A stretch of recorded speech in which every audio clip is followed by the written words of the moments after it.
in Houston, Texas. Fox Sports Houston brings you Houston Astros baseball. Tonight, the Astros open a 5-game homestand. It's the first of 2 against the Colorado Rockies.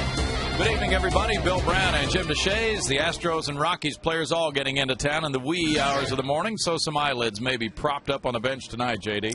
Brad Mills had optional batting practice today. Wanted to give the guys some extra time if need be. Team rolled in about 4:30 in the morning. A tough road trip after a great start, dropping 5 in a row. So now we look at our Jaguar key matchup brought to you by the 2011 Jaguar XJ, showing you Greg Smith at 1-2, Felipe Paulino at 0-6. Interesting to contrast these two guys. Smith, a left-hander, a finesse guy, is not going to overpower you. Felipe Paulino, just the opposite, power right-hander, 95 to 98 miles an hour with his heater. Still looking for his first win this year, 0-6 with a 5.72 ERA. And the Astros still looking for more of a high-octane offense. They had some good games on the road in St. Louis, but in San Francisco and L.A., it was tough sledding for the guys with the bats. It's the Astros and the Rocks next.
Insurance Group and by Southwest Airlines.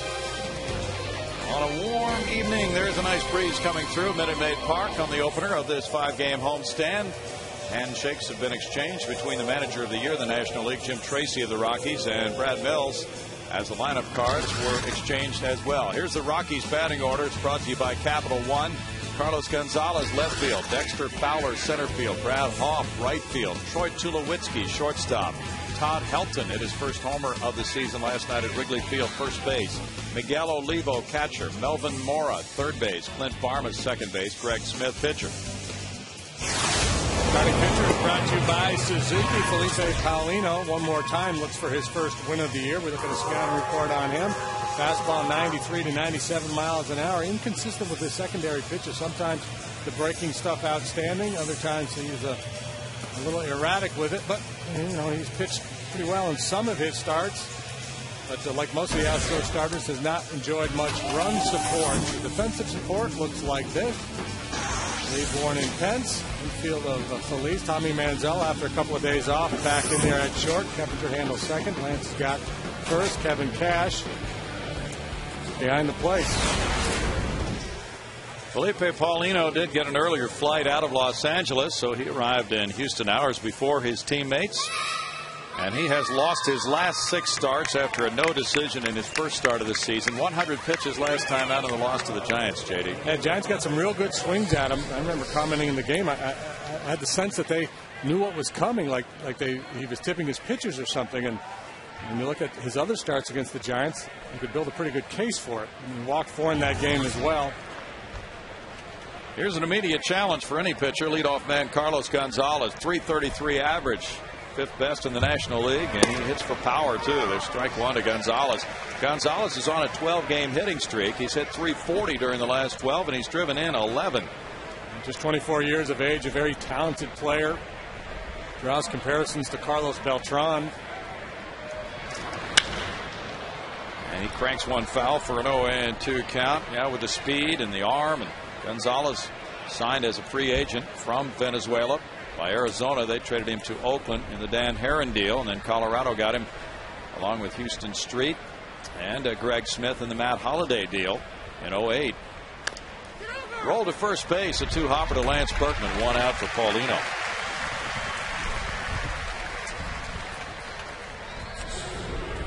Rockies lost both of their games in Chicago. This is a 7-game road trip for them, 2 here and 3 in Kansas City. They've won 19 and lost 20. They're in 4th place in the NL West, 4 games off the lead. Jim Tracy getting Dexter Fowler back in the lineup tonight. Fowler has not played in a few days. .233 for Fowler, 1 homer at 3 runs batted in. He's 0 for his last 14 and hitting .185 against right-handed pitching.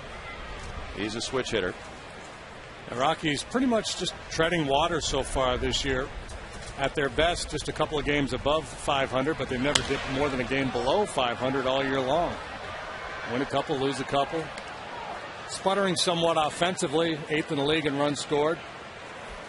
And they've got some banged up pitchers. Jim Tracy, boy, he really got things going when he took over. Rarely does a midseason managerial change produce that kind of a result. Yeah, well, really it all started here. Yeah. And it was because I threw peanuts and shattered the general manager's box at Dan O'Dowd a couple booths down. Is that what did it? Yeah. From that point on, they just started winning. 4-game series here last year, late May, early June. The Astros won the first 3, and the Rockies won the finale and went on quite a roll. Paulino delivers a 3-1, and Fowler cranks it foul for a 3-2 count with Brad Hopp on deck. Fowler, like Gonzalez, a 24-year-old outfielder. Home and road, it looks like that for the Rockies. Much better run production at home. Batting average 40 points off on the road, and that's pretty much the norm for the Rockies in their history. That's a 1-out walk, and Fowler can run. He has 5 steals in 8 tries. Stole 27 bases last year. And if you're talking splits and you consider Felipe Paulino, big difference between Paulino with nobody on and with runners on. They're crazy big. Nobody on base, opposing hitters are hitting 183 against him. But once he gets into that stretch position, hitters hitting 357. Brad Hopp takes a look at it. It's ball 1. Tony Randazzo's the home plate umpire. Hopp went 1 for 4 in the previous series, and with 12 runs batted in, off to a nice start. There's that split you talked about. Yeah, and that, part of that could be coincidental, but maybe just the hitters get a much better look at him from the stretch position. This one gets by Cash, a pitch in the dirt. Fowler takes a big turn at second base. He was running it aggressively there as if he might think about going to third. Wild pitch. There was a problem in the game in San Francisco. A couple of wild pitches with Paulino on the mound. Kevin Cash does a lot of things well behind the plate. He calls the game well. I like the way he engages with pitchers. He's a smart guy, but he doesn't have real quick feet. He has a difficult time blocking balls in the dirt. and not able to get out and square up behind him. Has to trust his hands, and that's tough for a catcher. Fowler draws a pickoff throw to Tommy Manzella. And he's looking like he just has been unleashed to run tonight. Well, the Rockies having a difficult time scoring runs this year, and managed to score just 6 total in their last 3 ball games. So maybe Jim Tracy's asking his speed guys to be aggressive.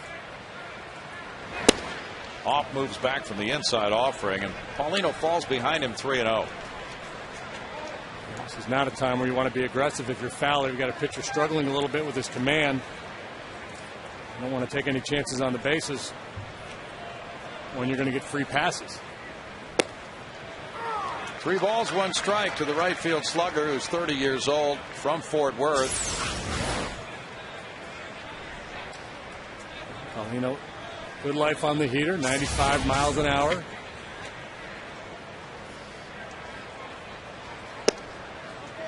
Off takes ball 4, and the former LSU star has a 2nd straight walk by Paulino. Now it's Tulowitzki batting. Brad Arnsberg hoping Paulino can make a big pitch here on the cleanup man, who's hit 1 homer, driven in 15 runs.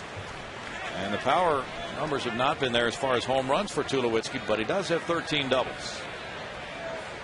And 2 years ago he really struggled, had an off year, but bounced back nicely last year. 32 home runs, something like that, 90 plus RBI. 32 and 92 with a 297 average last year. Tulowitzki has grounded into 8 double plays.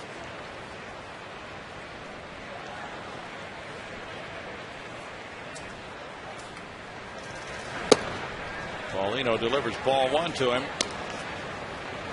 Tulowitzki had a couple of hits and 8 at bats in the Chicago series. Todd Helton's on deck.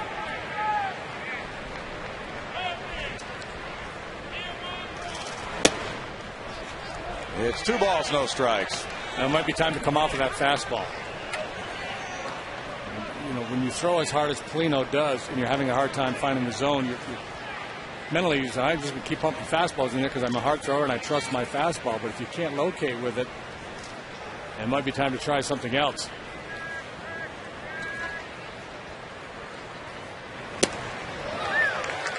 Two and 1 to Tulowitzki, a first-round pick in 05. He was the 7th player drafted that year from Long Beach State.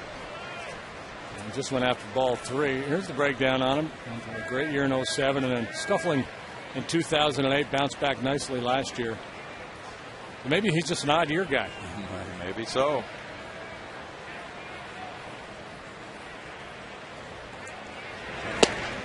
Another swing and a miss. Takes the count to 2-2.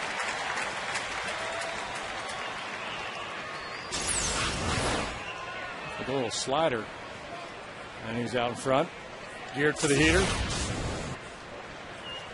Paulino has not had much run support at all. Trying to get out of this first inning with Fowler and Hopp on base, and 1 out. A 2-2 count here on Tulowitzki. Out into shallow center field. Michael Bourne in to pick it up. Here's Fowler coming home. Throw to the plate, and he scores to make it 1-0 Colorado. Tulowitzki with RBI number 16 on a single, and Fowler legs it home.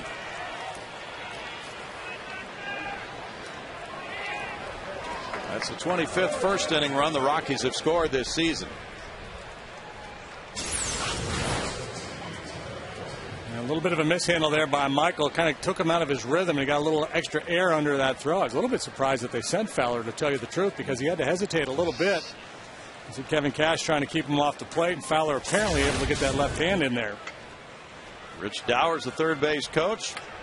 Now Todd Helton, the batter. He just hit his first home run of the season at Wrigley last night. We talked about the possibility that Jim Tracy told his speed guys to be aggressive. He may have told his third base coach to be aggressive as well. Could have. Helton at 274 has driven in 9. 36-year-old veteran, a 5-time All-Star.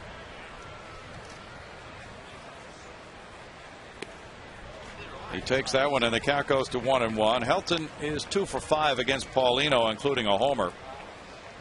Felipe has made 2 starts against the Rockies, both of them last year. Helton hitting only .213 at home and .314 on the road.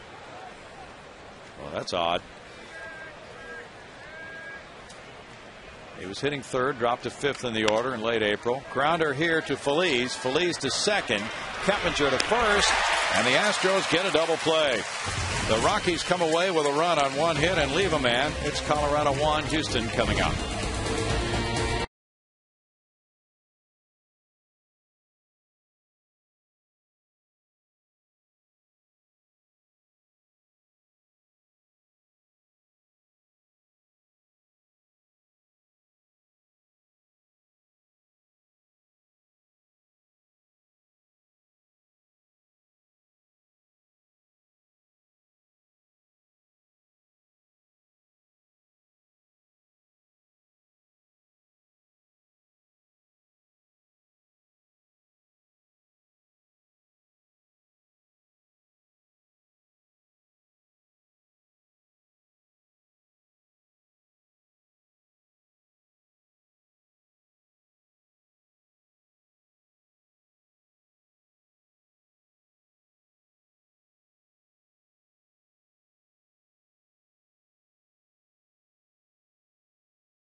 Michael Bourne leads off at center field. He's followed by Jeff Keppinger at second base. Lance Berkman's the first baseman. The cleanup man is left fielder Carlos Lee, who drove in 3 last night. It's Hunter Pence in right field. Pedro Feliz at third base. Tommy Manzella returns to play shortstop. Kevin Cash is the catcher for Felipe Paulino. Starting pitcher for the Rockies, brought to you by Suzuki, is Greg Smith. First ever start against the Houston Astros. Don't sit fastball on Smith. He's more of a finesse guy, throws a lot of breaking pitches, so you got to be patient with him. Force him into the strike zone. He's been a little bit wobbly with his command so far this year. And defensively, the Rockies have a very good outfield, plenty of speed to cover out there in Gonzalez, Fowler, and a good arm in Brad Hoppe in right field. The veteran Mora joins Tulowitzki on the left side. Varmus and Helton on the right side. Oliva is the catcher. Strike 1 for Smith. Michael Bourne, a .292 hitter, has no homers, 4 runs batted in. Smith is from Alexandria, Louisiana, went to LSU. It's an 0-2 count for the 26-year-old lefty. Curveball. See that finger up, that index finger, kind of a spiked curveball. Michael Bourne hits one into left field. An opposite field single. And the Astros get a start of their own in the first as the leadoff man hits his way on. No balls, 2 strikes. Smith leaves a pitch up a little bit on the outer third of the plate. And that's really playing to Michael Bourne's strength. He was trying to poke that ball the other way. Now Jeff Keppinger is reading the signs of Dave Clark, the third base coach, before stepping in. 270 is his average. He's driven in a dozen. Lance Berkman on deck. Smith facing the Astros for the first time. It's his 8th start of the year. His last start came May 10th against the Phillies. So he's had more than a week off since then. Bourne takes off with a big jump. Fly ball goes to left field. Gonzalez banking, and Gonzalez will have to pursue it off the wall. Bourne around third. He comes home to tie it 1-1 on an RBI double by Keppinger. Ball hit very well. Keppinger's 10th double of the year. That ball hit well and got some help from the wind, I believe. It looked like that ball really carried. Gonzalez was fooled by it a little bit. Off the bat, it didn't look like he got all that well. I thought it was in on him a little bit. Gonzalez a little bit late to the party. Bourne, who was moving with the pitch, gets to second and then reads, and once he sees it down, he's off to the races. Michael scores for the 22nd time to tie this game, and now it's Lance Berkman batting. 236 for Berkman.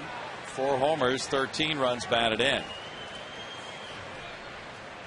Lance is 2 for 11, both singles as a right-handed batter this season.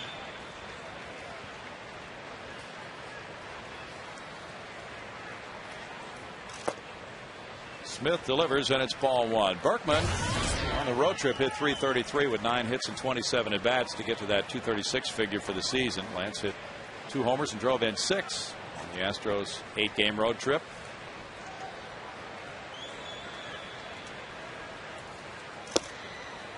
Strike for Smith. It's 1-1. Berkman has a .343 lifetime average against the Rockies. It's his second highest against any club. Mentioned Smith, not a real hard thrower, has to work the edges, keep the ball down around the knees. Got a bit of a break there with that call. And he gets a call for strike 2. It's 1-2 now. Smith was 7-16 with Oakland in the 08 season, but he had a 4.16 ERA.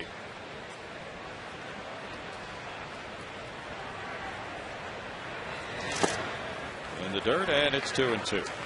Interesting matchup here between a pitcher in Smith, who's walked 24 and 34 innings, and a ball club which is last in the majors in drawing walks. Carlos Lee on deck.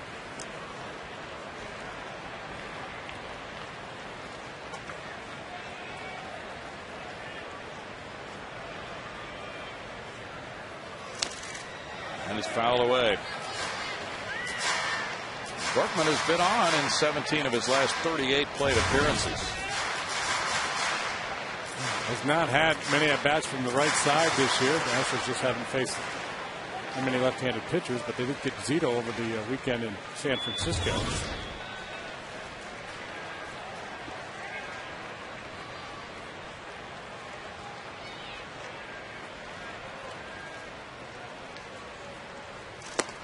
High to Berkman. It's 3-2. Bob Apodaca, the pitching coach of the Rockies, was talking about Greg Smith's mission tonight before the game, and talked about the fact that he has had those 24 walks in 34 innings, and he would like to tempt the Astros hitters with marginal pitches and mix it up, he said. Come inside some on the right-handed batters. Hit out to shortstop. Tulowitzki guns it over to Helton. 1 out.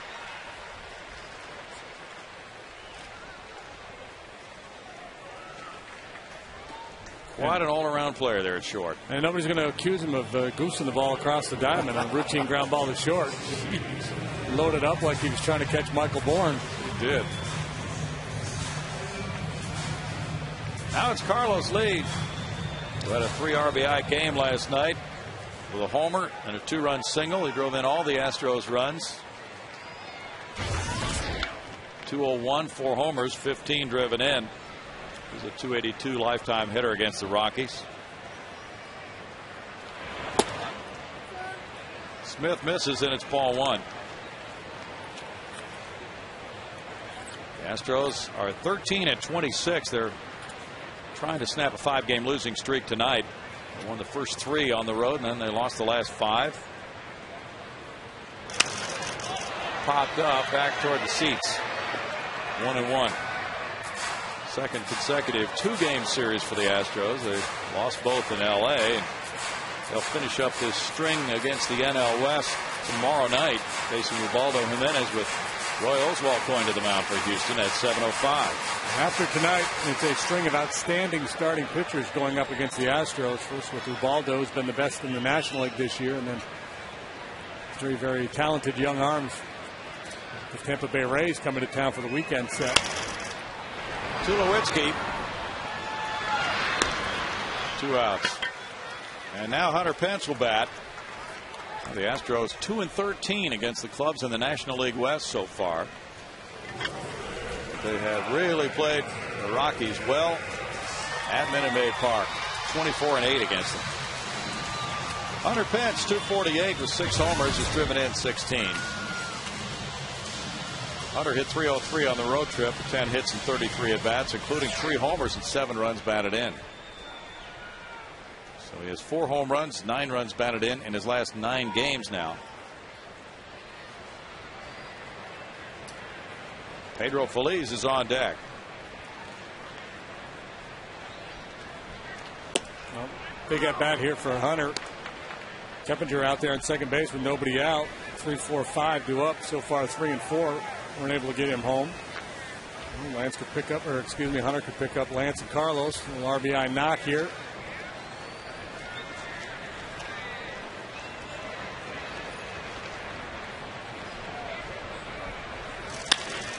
Bounce the shortstop again. Tulowitzki takes care of 3 plays in a row after the Bourne single to Keppinger double to tie it 1-1.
Center.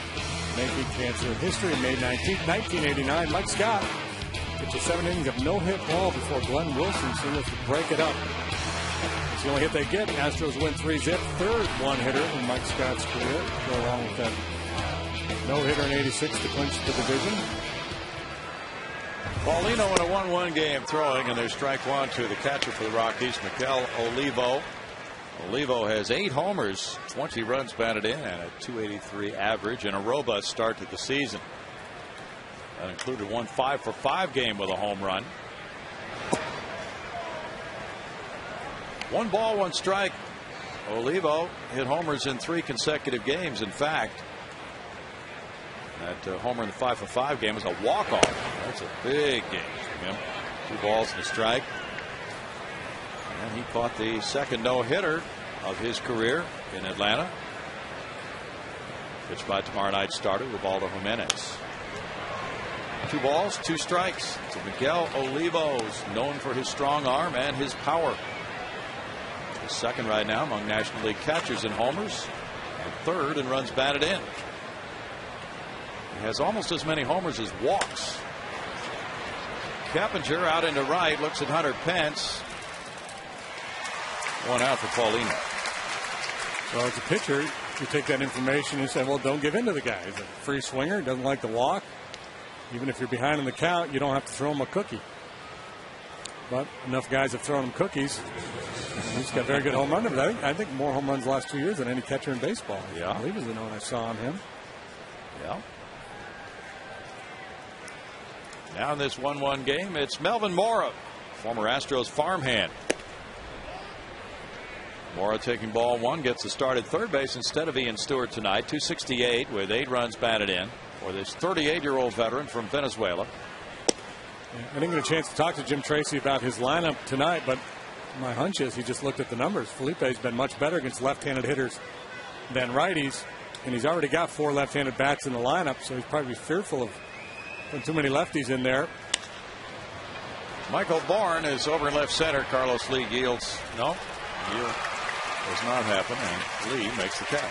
2 outs. Looked like the ticket for failure to yield the right of way. Yeah. So they'll talk about that. Looked like he was going to peel off, but he did not yield.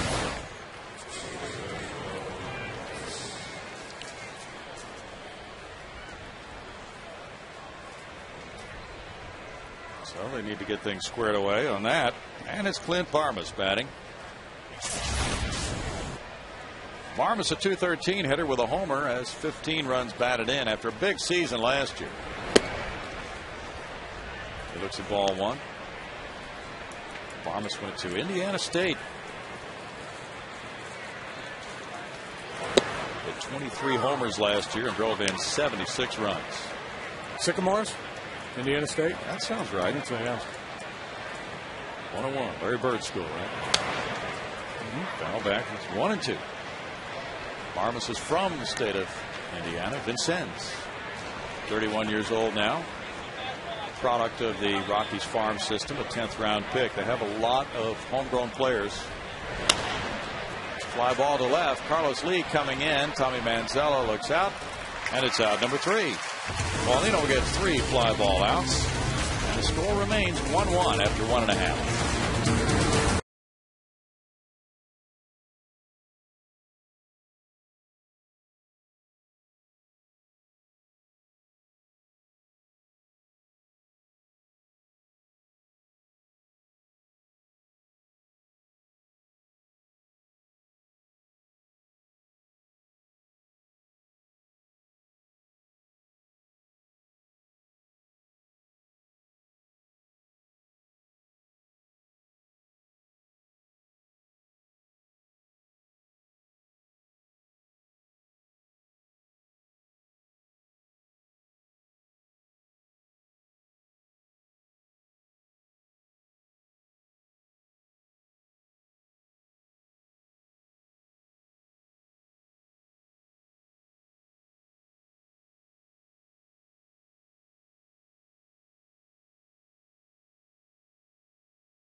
Time hit by pitch leaders even before modern baseball, and that's why Huey Jennings is number 1.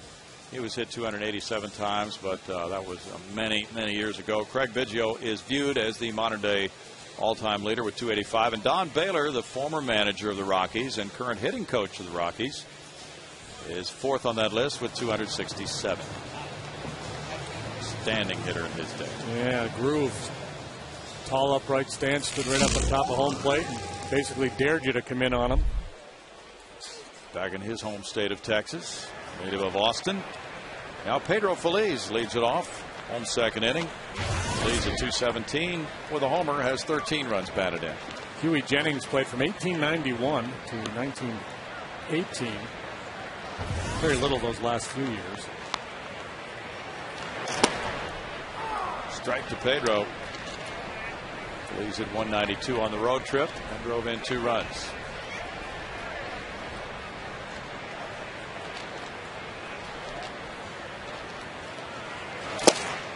Well, he's painted. Got squeezed right there. 1-1. Well, that's exactly what Bob Apodaca had talked about with Smith. He said he's not quite back to his velocity before the arm problems. But he's about 89 on his fastball. 1-2. Yeah, had some shoulder issues last year and back as well. In fact, he was not in the big leagues last year. Pitched at Modesto, Tulsa, and Colorado Springs. His shoulder inflammation keeping him out of the big leagues.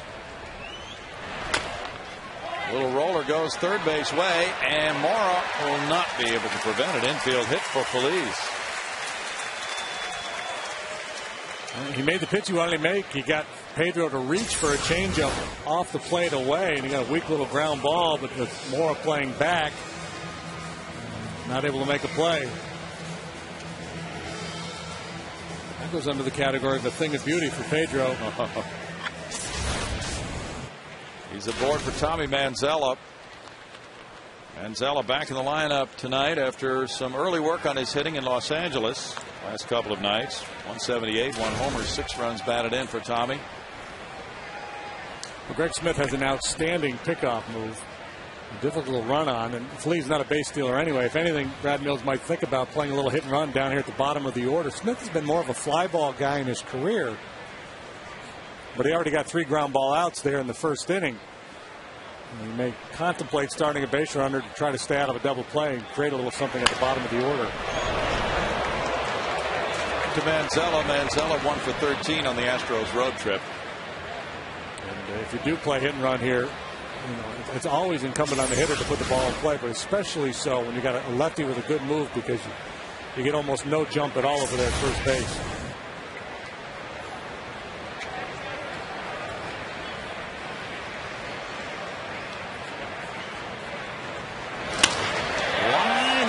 Field. Manzella with a hit.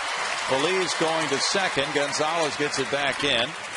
And it's first and second, nobody out. It's a nice result for Tommy after all the early work on his hitting. Yeah, on that front foot, but the hands stayed back and then allowed him to yank that bat through the strike zone. Now 2 on for Kevin Cash. Cash has had 15 at-bats with 1 hit as an Astro. That hit a double, and he has 1 RBI. Pitcher Paulino comes out to the on-deck circle.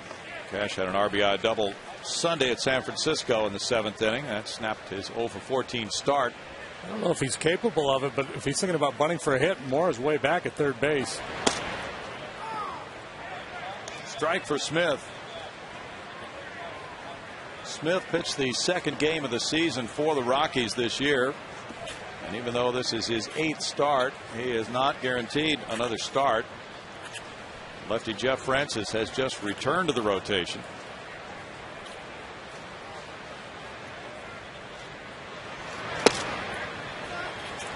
It's 1-1.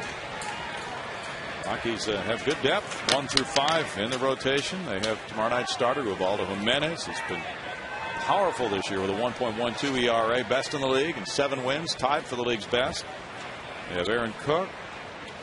They have the injured Jorge De La Rosa. And Jason Hammer. If Francis returns to top form and they get De La Rosa back, it could be the real difference maker for this team. This is we've seen everybody in the National League West now. The Rockies coming to town. Their offense not really clicking yet, but that pitching could be the real difference maker. Yes, it could.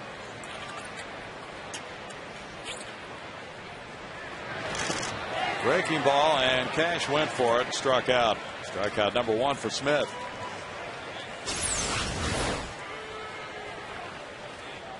Clearly went. Yes, he did, and we're going to go to Greg Lucas right now. Thank you very much, Brownie. This is Wednesday, and that meant on the pregame you answered some emails. Tonight, it's live chat. All the fans can just go to the Fox Sports Houston.com website. It's easy to click on and chat with not only me, but also with other fans watching the game. Very simple. We do it every Wednesday, home or road.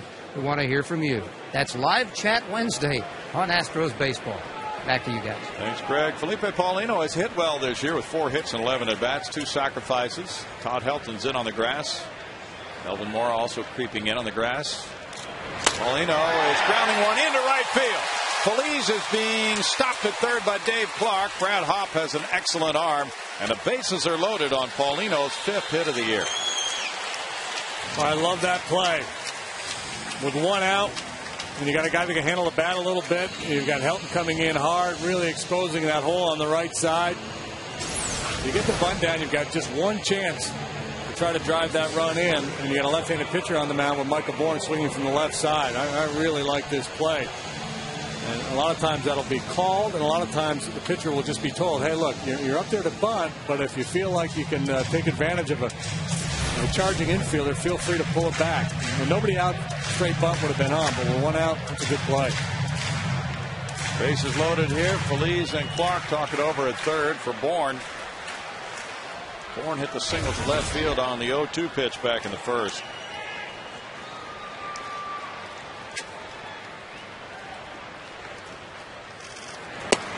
Michael takes, and there's strike one for Smith.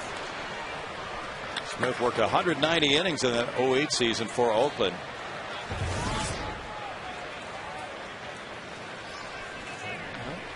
Bob Apodaca told Brown he's not a real hard thrower, so he'll work in the high 80s. Bourne bounces one. There's Barmas to his left with a flip to Helton, and Feliz comes in to give the Astros a lead 2-1 on Bourne's fifth run batted in.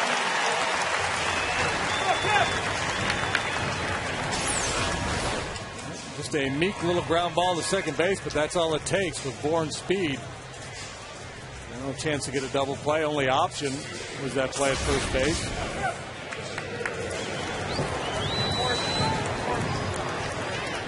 Bourne, who was hitting .222 against lefties coming into this game, gives the Astros the lead. Now Keppinger, who drove in Bourne with the double, has two men in scoring position this time up. Statistically, the situation here says walk Jeff Keppinger and pitch to Lance Berkman. Well, what manager in their right mind would do that? When you think about Keppinger's numbers in his career against lefties and Lance from the right side. Tracy's not going to do that. Sometimes you just go against the stats because you just don't want to open yourself up to that second guessing. Plus, you don't want to make a guy pitch to a patient hitter like Berkman with the bases loaded. Inside and the throw back to third, and they pick him off. Tommy Manzella picked off third by Miguel Olivo. And Olivo, who had thrown out 13 of 24 trying to steal, gets a straight pick off at third to get his club out of trouble. One run, 3 hits, man left, and it's 2-1.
Ichiro, then it's Joe Mauer at 328. Todd Helton is fourth. Vladimir Guerrero is fifth. All time, Ty Cobb, 366. It's going to be hard to catch him. Greg Smith, like Paulino, has hit well. He has 4 hits and 11 at bats, 2 doubles, 2 runs batted in. Taking ball one. Paulino with his 5th hit, tied for the club lead among pitchers with Randy Rodriguez. It's 1-1 for Felipe.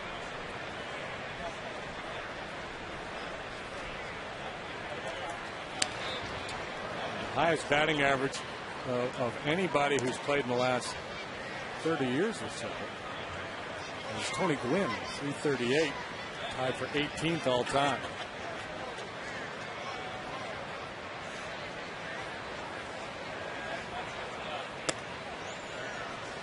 Two balls, two strikes.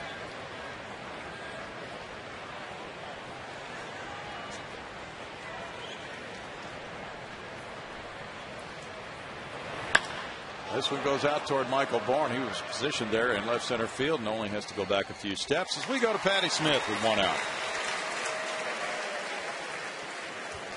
Well, guys, on Saturday, the Astros take on Houston native Carl Crawford and the Tampa Bay Rays at 6:05 in an exciting interleague matchup. The first 10,000 fans in attendance will receive a Michael Bourne Gold Glove bobblehead courtesy of Coca-Cola and Walgreens. Buy your tickets tonight at Astros.com, guys. Thanks, Patty. Here's Gonzalez now. Gonzalez led off this game with a ground out. All right, I'm heading out there now. Okay, bye. Fowler's on deck. We're not televising that game Saturday, correct? That is correct. And that'll be the last game that we don't televise this year. And in fact, the only Astros game that is not televised somewhere this year. Gotta buy your tickets. Ball one to Gonzalez. And this one goes straight up the chute on the infield. Paulino standing there looking around, and Berkman will take charge. He looked like Moses trying to part the Red Sea. Yeah. He had that look about him. Who ended up catching that thing? Berkman. Lance? Yeah. Watch Felipe. Now, the pitcher's job here is point it out, and then, you know, if there's some confusion there, who's going to catch it to call him up. But he just decides, I'm going to get out of here. Kind of threw his arms out as if to say, well, I did my part. Now it's on you guys. Up. Well, you got up. Just evacuate. Now Paulino throws ball one to Fowler. A lot of times the pitcher's job is to just grab somebody. If one guy calls it and the other guy doesn't hear him, is peel somebody off. Which Felipe is more than qualified to do. Well, you've talked about his difference between the windup and the stretch. Now he's settling into a nice pattern without people on base since he got the double play ball on Helton in the first inning. Yeah, you know, and I have to talk to Brad Arnsberg about it, and I'm sure they've broken down the video. If there's something in his delivery. Berkman drops it, but has time to recover and toss to Paulino. It goes quickly. That delivery is producing outs. That's 7 straight retired by Paulino. 2-1 Houston.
Keppinger had a 1-0 count when Manzella was picked off third.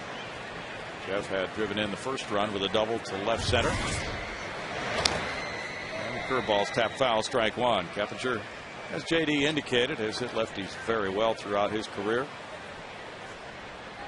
Kazuo Matsui's in the throes of an 0 for 20 right now.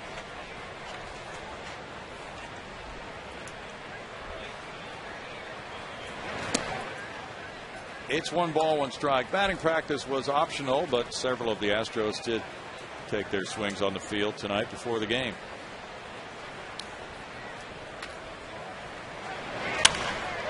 Lashed off the glove of Mora and on through into left field.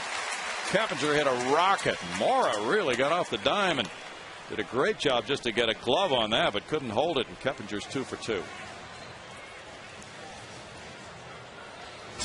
RBI double, driving home Bourne, and now a rocket. Yeah, good effort there by Melvin. Like a soccer goalie on a penalty kick. Yeah. It sure was.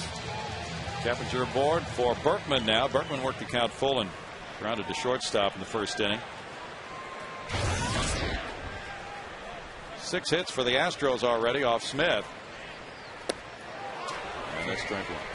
His cousin, who goes to school with my daughter out in the Woodlands, the great Mason Smith. Mason Smith. Yeah.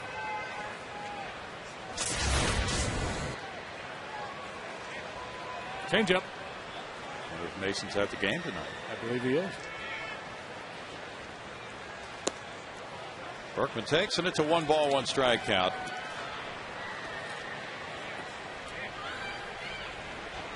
The Astros 7-15 in their home ballpark.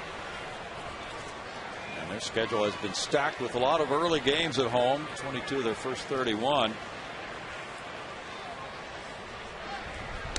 But they'll be going on a road trip to Milwaukee and Cincinnati next after this homestand ends on Sunday. Tampa Bay leads the Yankees at New York in the top of the 5th, 6-1 in the early going against A.J. Burnett. Jason Bartlett hit his first home run. Boy, not only does he have a good move, but he's really quick to home plate too. Tough to run on this guy.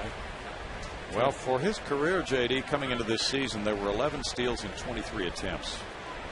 11 pitcher caught stealings and 5 pitcher pickoffs. So that says don't run unless you're Michael Bourne. Yeah. Or you know, you just go, you just guess on first move, take a pretty good aggressive lead, go on first move and hope you guess right. But you know, not only is the pickoff move good, but the fact that he gets rid of the ball at the home plate in a hurry. And Oliva was such a strong arm back there. We've already seen evidence of that when he picked Tommy off last inning. Berkman sends one foul. You have to treat these guys a little bit differently. You know, Manzella on that play where he got picked off came down the line with the pitch like you're supposed to. You got to be a little bit more cautious with a guy like Oliva behind the plate. Olivo, I keep calling him Oliva. Yeah, Olivo. Miguel Olivo. Tony Oliva. There's a move to first base. And, fine line there for Smith. The pitcher is supposed to step toward the base he throws to. And if he steps too much towards home plate, then you can call a balk on him. Yeah, he disguised that pretty well. And Berkman's not biting 3-2. The way he has that kind of closed stance there as he sets up the stretch. Patty Smith was watching the flight of that foul ball as she gets ready to interview Carlos Lee.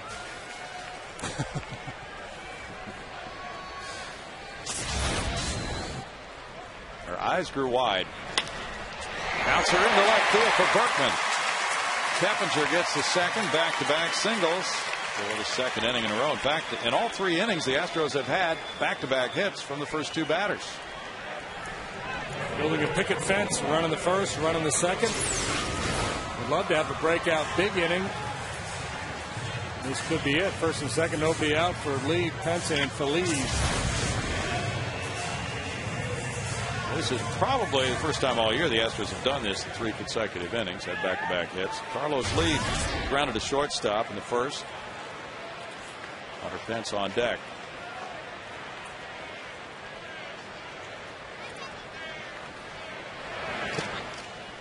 the dirt for ball one.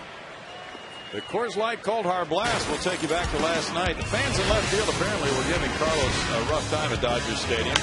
Roki Kuroda threw one right in his wheelhouse, and he gave those fans a souvenir. Very sporting of him. That was number 4 this season. And one over the weekend in San Francisco. Well, we need 3 more home runs by Astros to have a big grand prize winner here. Astros need 3 more to have 1,000 homers here at Minute Maid Park in the history of this ballpark by Houston hitters.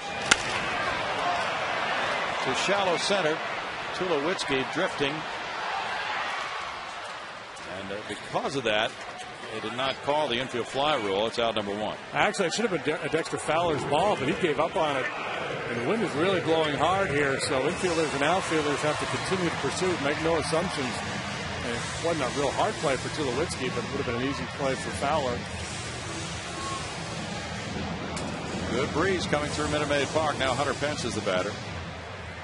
So ConocoPhillips has announced it will award $1,000 worth of gas to the fan who catches the 1,000th home run ball by an Astro.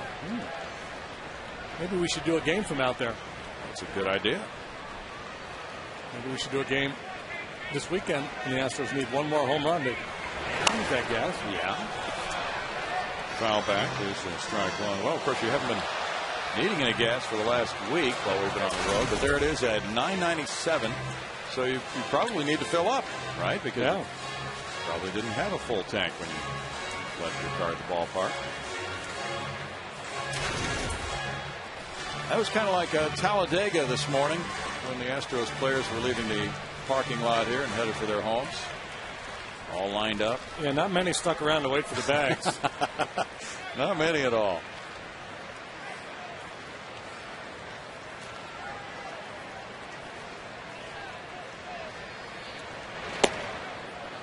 It's 1-1, and you learn a few things if you don't normally get up that hour of the day.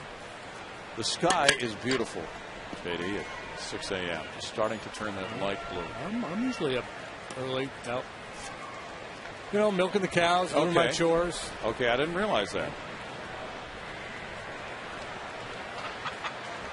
Feeding the chickens. Pence takes it. It's 2 balls and a strike. Well, there are morning people and there are night people. Hey, JD, I did see you out walking with your lovely wife while I was in Carline the other morning. So is that right? Yeah. Yes, it's true. He's up and out early, I will say. What is Carline? You're dropping off your kids for school? Dropping off the kids in Carline. Okay. Line drive left field, and that's a foul ball for Hunter Pence. Well, you have Woodlands is a huge community, but it sounds like you've got the real neighborhood feel out there, Patty. I just kind of keep a tracking device on JD, so I know where he is at all times. Okay. It is a huge community, but we're not that far from each other. Okay. I'm just across the tracks from his neighborhood. I see. Please. Well, you see a nice breeze coming along, and occasionally a foul ball comes in on that breeze. It's 2 balls, 2 strikes to Hunter Pence. With these right-handed hitters, Smith is mostly staying away. And I think it would serve him well to start to work the ball inside a little bit. It's pretty aggressive swings. You know, he's making some good pitches in the outside part of the plate, and the right-handed hitters are going out and pretty good swings on him. Well, his pitching coach had said that he would need to come inside and cut the ball inside on right-handed hitters. So that late movement type. And that one bounces. Olivo blocks it. Wow. Way out in front of home plate. That was a heck of a job by Olivo there. Either a really good job or lucky, but bottom line, he was able to keep it in front of him. You know, there's some pitches, and most you expect should be blocked and contained rather easily. But a ball like that far out in front of home plate, he did a whale of a job. Keeps the double play in order. He's reminding everybody there's 1 out. And 2 on in a big situation for Hunter Pence. Hunter's walked 3 times this year. He's letting everybody know where he's going with the ball here. If the Astros start the runners, and if they get a strikeout on Pence, whether he's going to throw second or third. The Astros are 2-4 against left-handed starters, and they're hitting .219 as a team against left-handed pitching this year. 227 overall.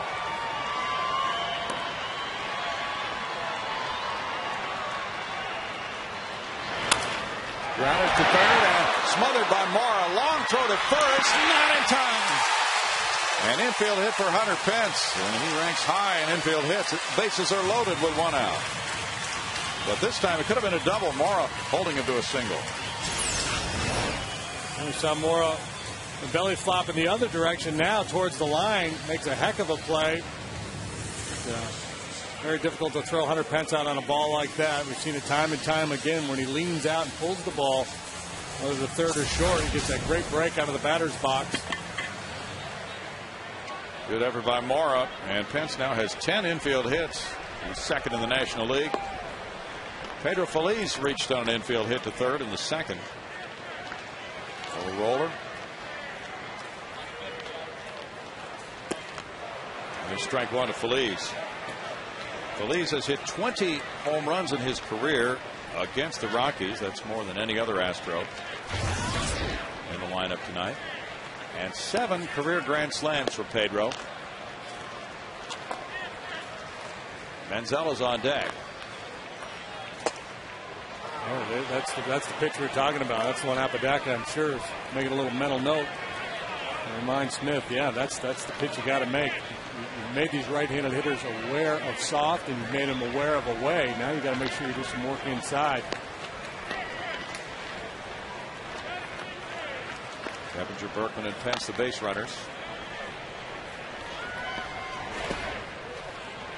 It's 1-2. The Rockies are only 1-6 in Smith's 7 starts. His only win as a Rocky came at New York. He pitched a fine game there on April 13th in his second start of the year. 7 innings, giving up 2 runs. Kind of works with that low arm slot. Reminds me a little bit of Dave Dravecky. When you start talking about cutting the fastball in, that's what Dravecky did so well. Lefty that could cut the ball in on the right-handed hitters. And he gets a swing and a miss and strikes out Feliz. Big strikeout for Smith. Number 2 of the night for him. Big strikeout for Smith, and a big opportunity now for Tommy Manzella. As Pedro really fooled by that changeup. Tommy was picked off third base in the last inning. There's an opportunity at redemption here with the bases juiced. Manzella had lined a single to left field and then had reached third. Kevin Cash is on deck.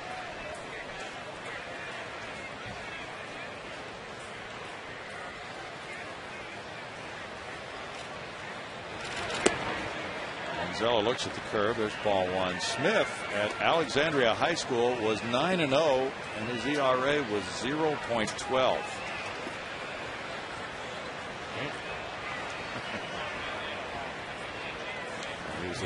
It's hard to do it. That's one thing to dominate Little League like that, but in high school. I mean, it's not Alaska either. Louisiana, there's pretty good ball players there. Yeah. Al back. You're right. 1-1. Then he was at LSU from 03 through 05. And a 6th round pick in 05 by Arizona. And he probably has some family here from Louisiana.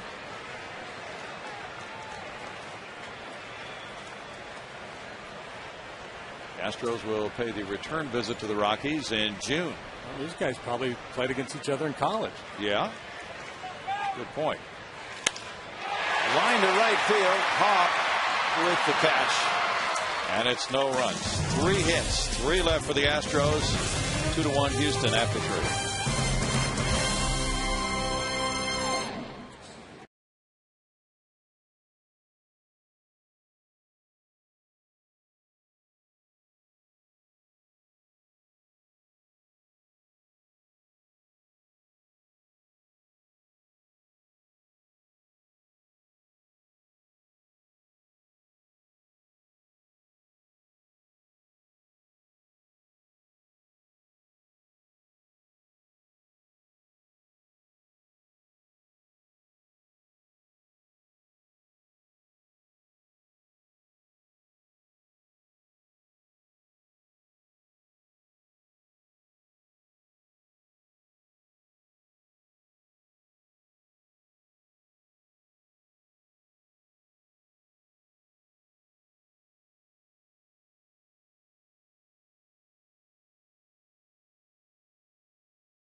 fan of the game.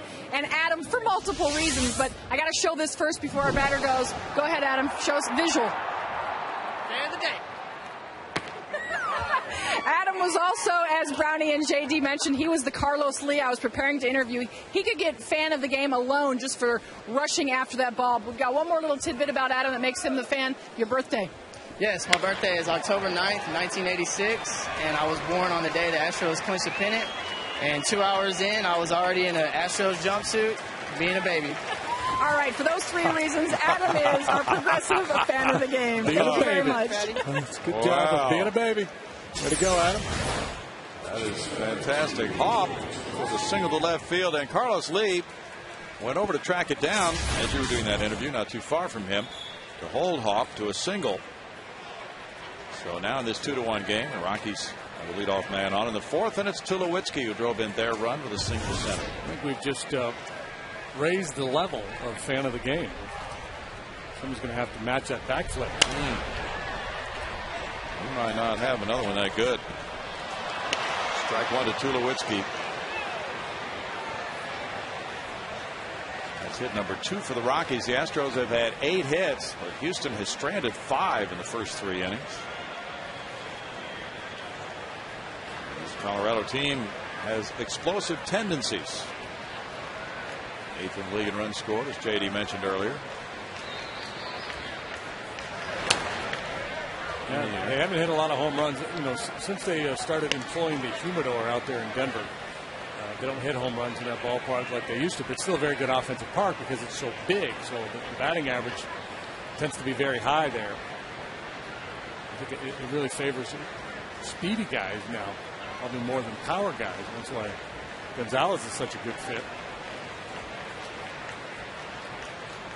A lot of room to cover in that outfield at Coors Field.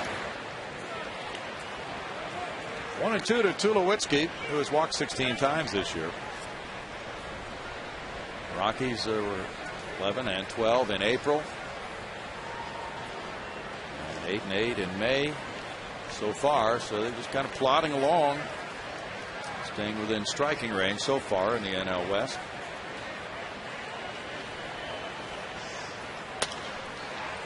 Up the right field line, Hunter Pence over for a look, but it's out of play. Last year the Rockies were 18-28 when Jim Tracy took over, and then after that 74-42 finish that netted them the wild card spot in the playoffs, Tracy got a 3-year extension. In this National League West, it's been a tremendously balanced division for the last decade. 4 of the 5 teams in that division have won the title twice in the last decade. Well, the Rockies, even though they've been to the playoffs and the World Series, have never won the division title. Last year they won 92 games. That was a club record. And it was the first time they had ever in their history had a winning road record. They were 41-40 on the road.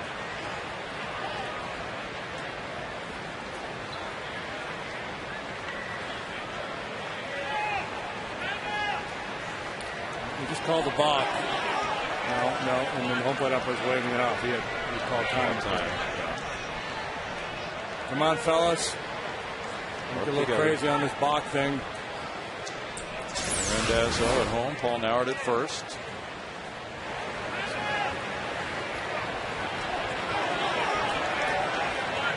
Paulino looking at Brian. Yes, they call time. Paul Nauert there at first. And the curveball is outside. It's 2 balls, 2 strikes. The Astros won the season series last year from the Rockies, 5-2. One thing I've noticed about Paulino with runners on base, his tempo really slows down. He's got nobody on base. He's get it and go on the attack.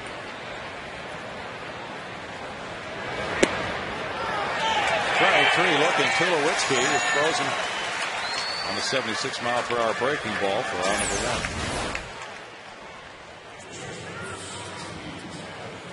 1. Trying to throw him a swing and miss slider down and away, and he didn't make his pitch, but Tulowitzki, not recognizing the spin, gets locked up and it just drops into the strike zone for strike 3. And that's number 1 for Paulino. Now Helton grounded into a 5-4-3 double play. Looks at the curve for ball one. Helton has a low slugging percentage right now, 342. He has a 390 on base average. He also has the darkest beard in the league. It's 2 balls, no strikes.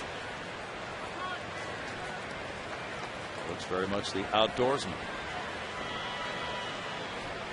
Todd, a first-round pick at 95 by this team from Knoxville, Tennessee. And it's 3-0 to him. Star caliber player and universally liked all around the league. Classy guy, plays the game the right way.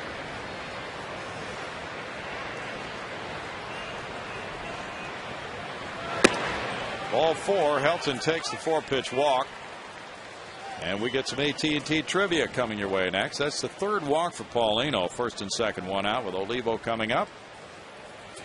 And let's check AT&T. Name the only 3 players who have more hits since 1998 than Todd Helton. Well, let's see. I'll go with Derek Jeter. That's a good one, yeah. Okay, let's see. We need I'll 2 second more, that though. opinion. Olivo hit the fly ball to right on a 2-2 count earlier. We need 2 more. It's 1998. 98.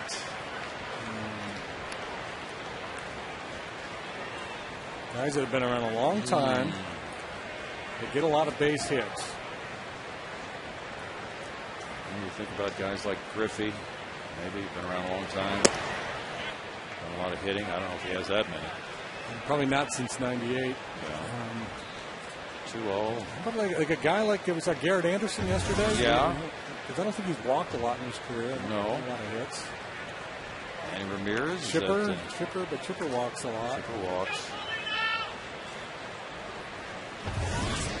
Manny walks. Of course, Helton walks too. They're all 3 in the American League right now. 2-1 Olivo with a big cut. Yeah, that's his game. He's a very aggressive hitter. It's a big hack.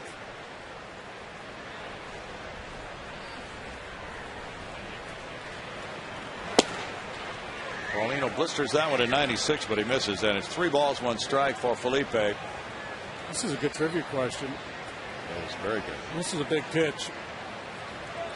Like I said, Olivo's the kind of guy you don't want to have to throw a cookie to, but runners on 1st and 2nd, probably going to give him something to swing at here.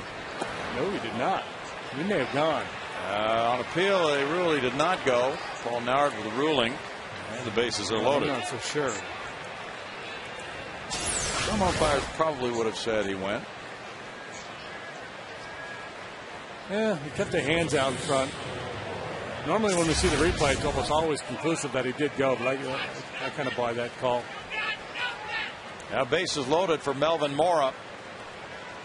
Mora hit a fly ball to left. You talked about a soccer goalie. Melvin Mora actually played pro soccer. Did he really? Yeah. Wow. 3 grand slams. Upstairs, ball 1. The Astros signed him in '91, and then he was in the organization in the minor leagues for years and became a free agent, minor league free agent, went to Taiwan. Then the Mets signed him in '98, and he became a big leaguer. He's had some excellent years. He's had a couple of 104 RBI years with Baltimore. Yeah, he's interesting because he doesn't fit the profile of a guy that typically plays this long, because normally if it takes you that long to get to the big leagues, you don't have the skill set that allows you to stay in the big leagues for so long. But obviously he's beaten the odds. 38 years of age now. But he's never been a part-time player like this. Like 450 at-bats for Baltimore last year.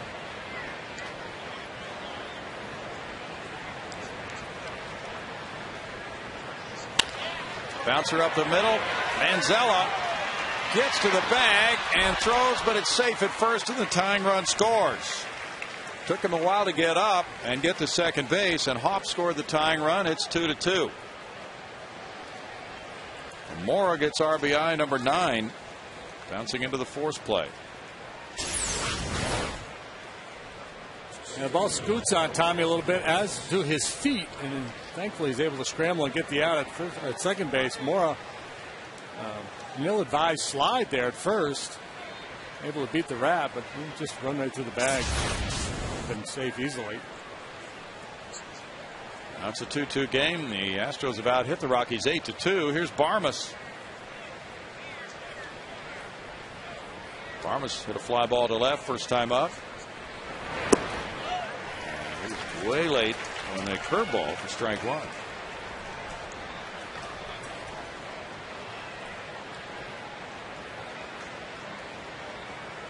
Barmas, a former shortstop, comes up with Helton, the runner at third, and Mora on at first. Looks at that pitch, and it's 0-2. The pitcher Smith on deck. Paulino's 0-4 at home, but he has a respectable ERA in this ballpark of 4.08. Astros have lost all 7 of his starts. Cappinger fields the 2-hopper. Throws out Barmas, and the Rockies tie it with a run on 1 hit. Stranding 2. It's now a 2-2 game.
'98th and Todd Helton. They're all in the American League. Derek Jeter, Vladimir Guerrero, Johnny Damon. Great question. Griffey leads all active hitters with, or excuse me, Jeter does. 2,792. And Griffey, Pudge, Vizquel, A-Rod, Manning. And on down the list, Todd Helton currently 12th. And this 2-2 ball game. Greg Smith faces Kevin Cash. Cash struck out in the second inning. Paulino's on deck. Cash hits one to Mora.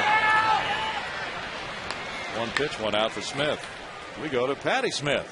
Well, guys, Astros baseball is always more fun with a group. Bring your team, church group, or family to Minute Maid Park for your next outing. All it takes is 20 or more people to enjoy discount pricing on tickets. Join the millions of fans who've experienced the fun and excitement of Astros baseball. For more information, call 1-800-ASTROS-2 and ask about fundraising opportunities. Bill? Thanks, Patty. Felipe Paulino punched that single through into right field in the second inning to load the bases with one out. Greg Smith gets him to flail at one upstairs for ball one, for strike one, rather. Michael Bourne on deck. Felipe now hitting a robust .417, 5 for 12. If Hill went to first, Felipe did not swing. Ball now, and he looked like, don't ask me again. Stop, like a parent chiding their kid. Stop. I'll let you know when we're there. We just got out of the driveway. No, and we're not going through the drive-thru. Just sit back there and call the pitches. And now Smith gets a swing and a foul tip to take the count to 2-2 on Paulino. Paulino not only hitting for a high average, but he's a strong guy. If he gets one airborne, he can knock one out of here the way that wind's blowing. You bet he can. That's one. It's a strikeout. It's number 3 for Smith. Well, you just hope that the Astros didn't miss their opportunity. They had Smith on the ropes nearly going here. A lot of traffic. They're not able to cash in a big way. Michael Bourne has been a part of what they've done with an run scored in the first after a single to left and then an RBI in the second on a ground out. But this is the first time all season the Astros have had 3 consecutive innings in which the first 2 batters have had hits. So they've had constant traffic. Smith trying to make it a 1-2-3 frame. Throws strike 1.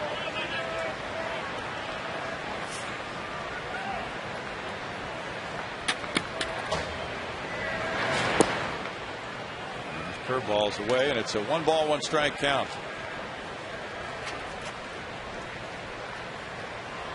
Cubs are leading 2-1 in Philadelphia in the bottom of the 8th inning. 1-2. Just reading some stories about that Zambrano issue today. That's getting very interesting. Apparently they had hoped that his velocity would pick up when they put him in the bullpen, but it has not. Is he complaining of being hurt? No. Just kind of a little fatigued. And not happening. He's pitched a lot of innings over the years. Yeah. He's still a relatively young guy, but he lost a little zip off that heater. Bourne looks at ball 3, and it's a full count now with Keppinger on deck. You know, and he throws a lot of sliders. And there are those that espouse the theory that if you don't use it, you lose it with your fastball. Guys rely too heavily on the breaking stuff, sometimes lose a little velocity.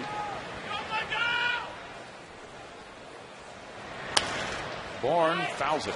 Angel Pagan is having a kind of a fun night for the Mets tonight. What's he doing? He participated in a triple play in the field and also hit an inside the park home run. Ooh. That's a rare feat there, to say the least. Yeah. Bourne grounds one to Barmes. And Smith gets a rest. He has a 1-2-3 inning for the first time tonight. It's 2-2 after 4.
Smith leading it off, and Felipe Paulino throwing ball 1. Smith worked the count to 2-2 and then hit a fly ball to center in the third. Felipe Paulino at that time was mowing down 7 in a row. It's a 1-ball, 1-strike count. Felipe is 2-9 as a starter at Minute Maid Park in his career. 1 ball, 2 strikes. Last year and this year combined, his record is 3-17. And that is the worst since the beginning of last year among all active pitchers. But yeah, with his stuff, if he gets it going, he could really bring about a nice reversal. Yeah, he's got such a good arm. You just don't hope that all the losing wears him down mentally. Berkman has it. 1 out. Just needs to have a little success, and 4 or 5 run lead would really help out. Houston Astros baseball on Fox Sports Houston is brought to you by your Texas Ford dealers and the 2010 F-150, by AT&T, and by Gullo Automotive. These 2 pitchers now move to the 5th inning, Smith and Paulino. And they've both given up a couple of runs. The Rockies have just 2 hits, but they've drawn 4 walks from Paulino. And the Astros, on the other hand, have 8 hits. They've stranded 5. Strike 1 to Gonzalez. Gonzalez 0 for 2 in this game.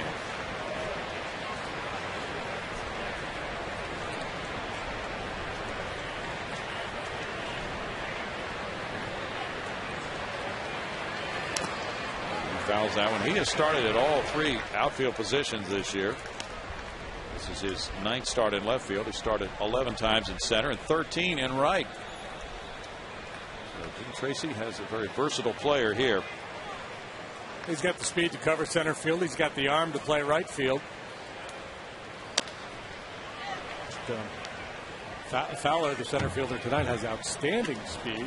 Hop's got a great arm out there in right. So they have, defensively, they have a very good outfield. So tonight, with Gonzalez and the pitcher Smith, they have 2, along with the injured Houston Street, of the 3 players they got in the Matt Holliday trade with Oakland in the lineup. And of course, Holliday long gone from Colorado, moving on through free agency. So it appears that they've brought back a nice return in that deal. Although Holliday is one of the premier players, but a very costly one right now.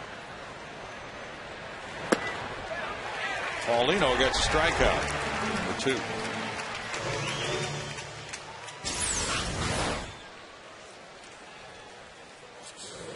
After that swing and a miss, we know Patty Smith will hit it out of the park. Patty?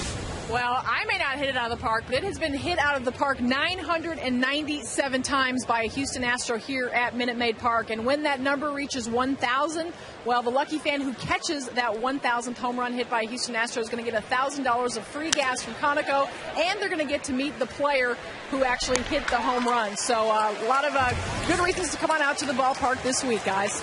And Felipe Paulino gives another reason to continue watching this game with a 1-2-3 fifth. The game tied 2-2.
Sports Houston and the Texas Department of Transportation want to make sure you are safe this summer. Log on to foxsportshouston.com. Send us a photo of you or a friend wearing your seatbelt.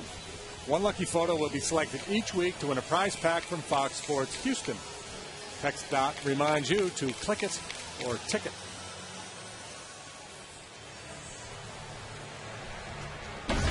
Vacation season coming up. It's 2-2 here as it's Keppinger, Berkman, and Lee in the bottom of the 5th inning. And Jeff Keppinger has a 2-for-2 night going, an RBI double and a single. Greg Smith has thrown 69 pitches through 4 innings, 46 of them strikes. He's thrown first pitch strikes to 15 of 19 batters. And then strike one. So he continues that high rate of first pitch strikes. Meanwhile, Felipe Paulino has thrown 8 of 20 first pitch strikes. But Olivo, there could be an injury. Olivo's calling on the Colorado Rockies bench. Smith is saying he's all right, but Jim Tracy's been called out by the catcher, Miguel Olivo. Now, obviously, Olivo saw something from Greg Smith.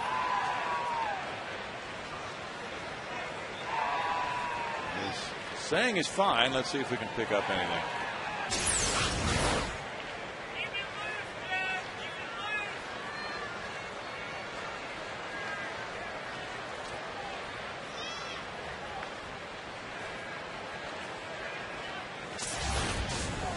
I didn't see anything. No.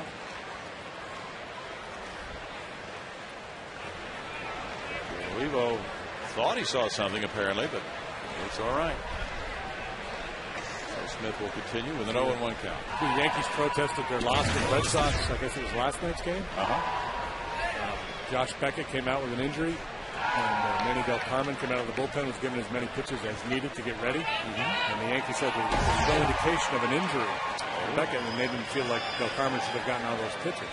I think the protest kind of loses weight when Beckett went on the DL today with back spasms. Oh, yeah.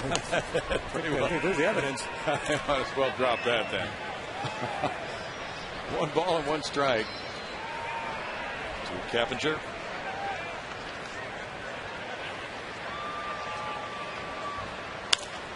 This fly ball heads for Gonzalez in left. Keppinger's pulled the ball all 3 times tonight. That's 1 out for Smith. And Smith apparently hit a foul ball when he was batting. Let's see it. Oh, yeah. Off that left leg. There was nothing in his delivery or no reaction after the pitch that indicated anything was bothering him. No. He faces Lance Berkman, who singled in the 3rd. He's 1 for 2. And that's strike 1 to him. Smith 1 and 2 so far this year with a 6.35 ERA, fighting to stay in this Rocky rotation. So he wants to stay in this game at least another inning or 2. Brings a curve in and jumps in front 0-2 on Berkman.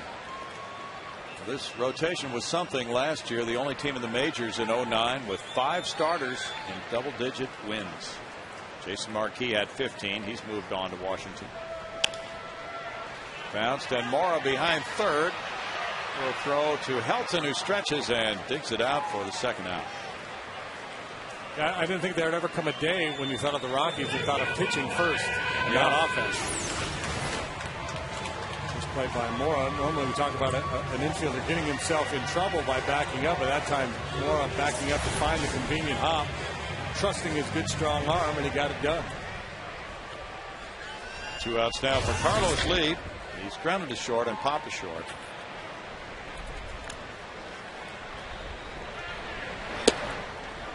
Ball 1 from Smith. Rockies bullpen has been solid this season. Even though they're still without their closer, Houston Street. He's been rehabbing. 2 balls, no strikes. They have the big guy going tomorrow night, Ubaldo Jimenez. His numbers are just off the charts right now. 7-1, a 1.12 ERA. Batting average 184 against him. Roy Oswalt goes for Houston. Line drive left field corner. Let's see how high it is. Can it reach the seats? It does for Carlos Lee. Number 5 for Carlos Lee, starting to heat up. This one gives the Astros the lead, 3-2. And that's number 998 for Astros hitters in this ballpark.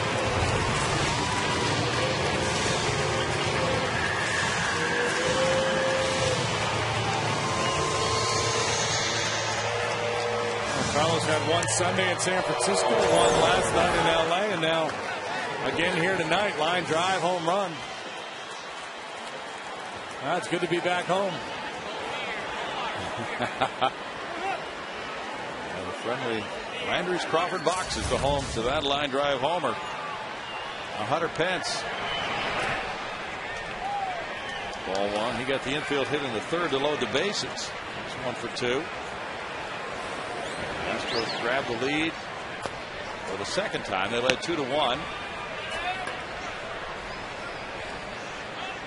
And a lucky fan. They're going to be lining up out there when they realize and they read about this promotion. Grounded into left field. Hunter Pence is 2 for 3. There won't be anybody in the seats. They'll all be standing out there in left field or maybe in right field. Maybe running between the two. That'd be really fun. That could be great. Lance comes up from the left side, from the left-handed box, and they all run to right field, and then Carlos comes up. Or there might be a pitching change right in the middle of a Berkman at bat, and they're running like crazy out there. Pedro Feliz is 1 for 2. He hammers one, but that'll hook and go foul. We talked about Greg Smith and the need for him to come inside, and he once or twice, but for the most part staying away. And the Astros get some pretty good swings at him. 10 hits in this ball game already for the Astros. Most of them singles, base hits through the hole there between third and short. But he starts to tire and start to elevate. That's when the ball really starts flying around this ballpark.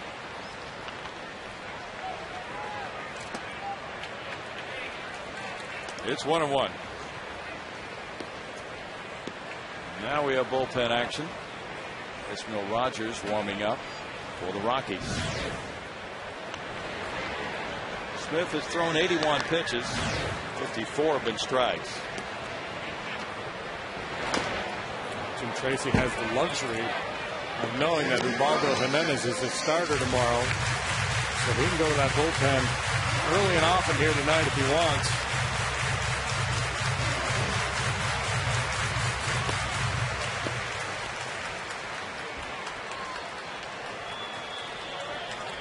Tommy Manziel's on deck. There's a throw over. And we talked earlier about the numbers. It's been so difficult to steal on Smith. But Bob Apodaca knew exactly which Astros have been running this year and which guys to watch for. That would be Michael Bourne and Michael Bourne. Well, he actually threw out a couple more names. Feliz down on strikes, and after 5 now with the Lee home run, the Astros grab the lead 3-2.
Yeah, we'll freeze it for you right here with Carlos Lee and Michael Bourne averting a collision in left center. The Coors Light Freeze Cam brought to you by the Frost Brew of Coors Light.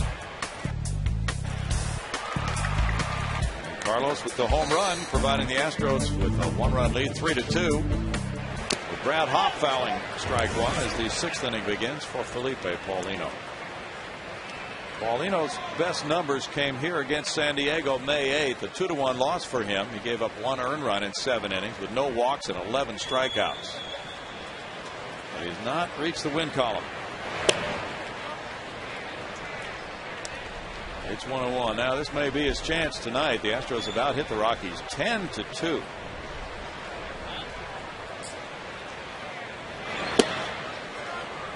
Off. Moving back, and it's 2 balls and a strike. Hopp was an all-star last year. He has the most runs batted in by any right fielder in the National League since 2006.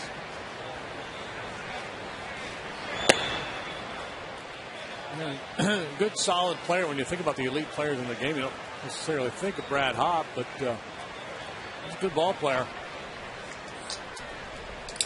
Well, in fact, he's moving up on that home run list with 114 on the Rockies. Needs 1 more to tie Ellis Burks for 7th. And did he go? They appeal. Yes. Ted Barrett with a call. It's 3-2. Ted is an ordained minister.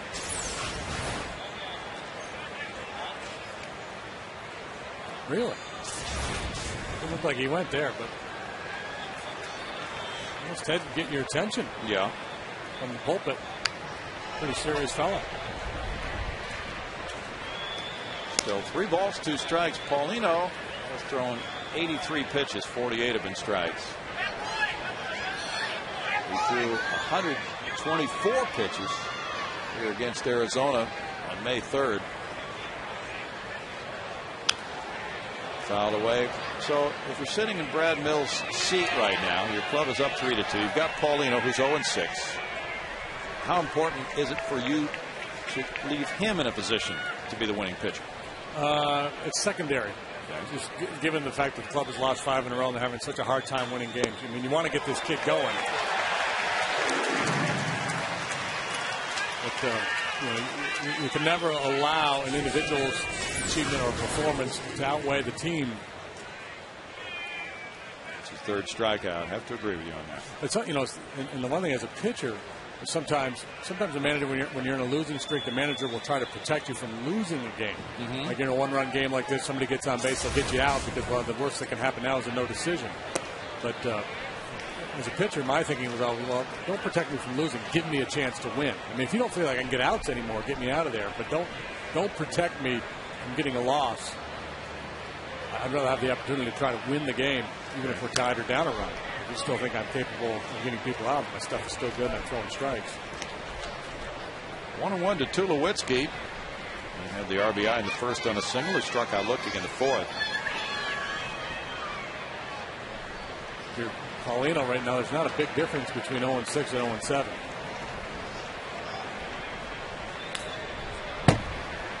Two and 1. How much do you think a win could do for him right now?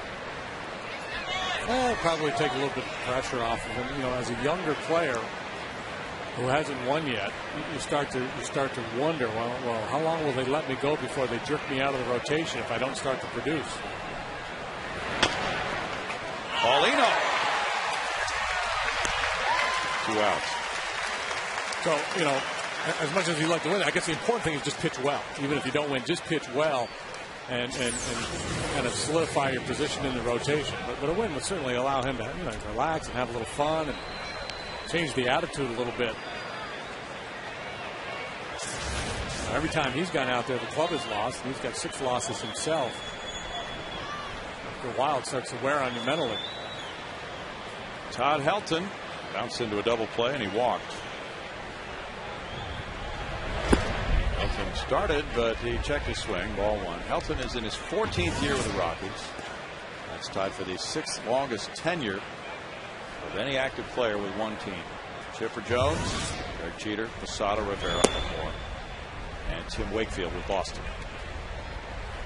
It's funny, the Yankees for so many years had earned that reputation with all the free agents and But that core group that's been there so long. That's been amazing. See the durability and the production of those players. Yeah, and that's, you know, the Yankee revenues, they allow them to keep their star players and also shop the frontline free agents. So they get the best of both worlds. 3-1 now to Helton. Helton is one of those guys who sees a lot of pitches. Averaging more than 4 pitches per plate appearance. That's third in the league. And that's a strike to make it a full count on Helton.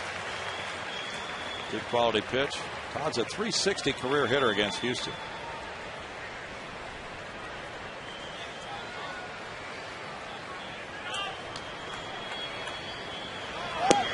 And he takes a walk. That's number 5 for Paulino. In his last start, he walked 3 men who later came around to score. Just misses here, trying to go down and away, trying to hit that outside corner at the knees with that 3-2 fastball. Helton has such a good eye. Paulino tying his shoe. He's at 95 pitches now, and Cash is coming out. And Olivo will be next. Olivo has hit a fly ball and walked. And Paulino will be due up third in the bottom of the inning. Nobody warming up at the moment for Houston.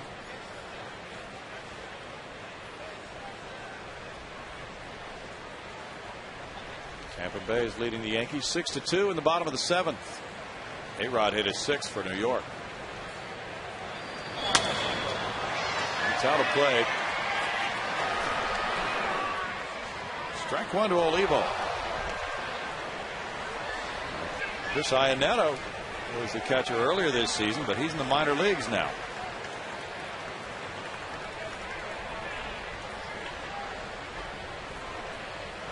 That's nice. The little guy gets a souvenir.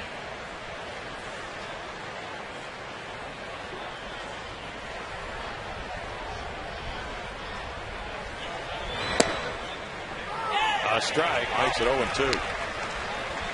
A delay call for Tony Randazzo there.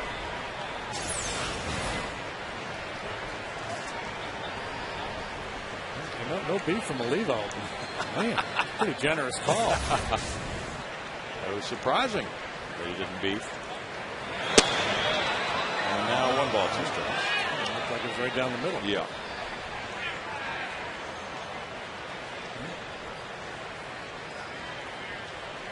Yeah, Fox Tracks agrees with us.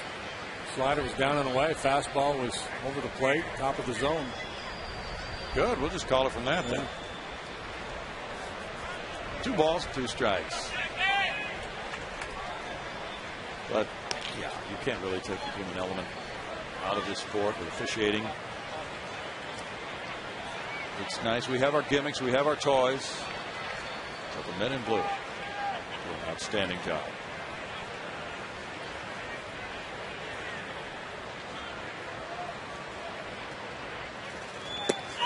And Paulino strikes out Olivo.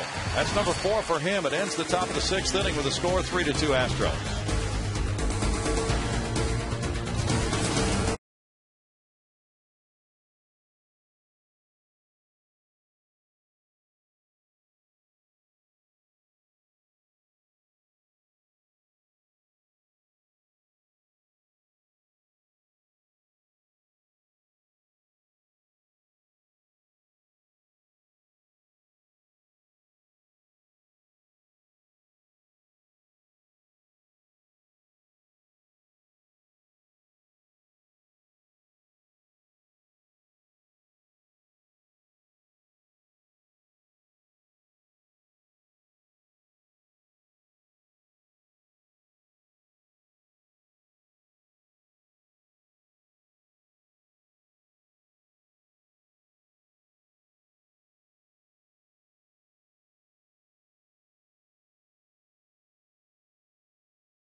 for Houston. It's 3-2 Astros. Bottom of the 6th is coming. And the Rockies make a pitching change. This call to the bullpen is brought to you by Verizon Wireless, bringing in the veteran left-hander Joe Beimel, a guy who really piles up a lot of appearances in his career. And he's been very good for the Rockies so far this year. In 17 games, he's 1-0 with an ERA of 0.63. 14 in the third inning, struck out 6, walked 3. Allowed 11 hits, a 220 batting average. So a whip, walks plus hits per innings pitched below 1. 0.98. That's really, really good. There's the split. Yeah. Beimel's been tough on both left and right-handed batters.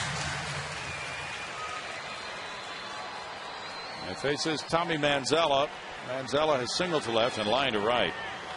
Greg Smith in 5 innings allowed 10 hits, 3 runs. He had no walks and struck out 4. Manzella shows bunt, looks at ball 1. What was that one? Not sure. Fox Tracks? What was that one? We'll check.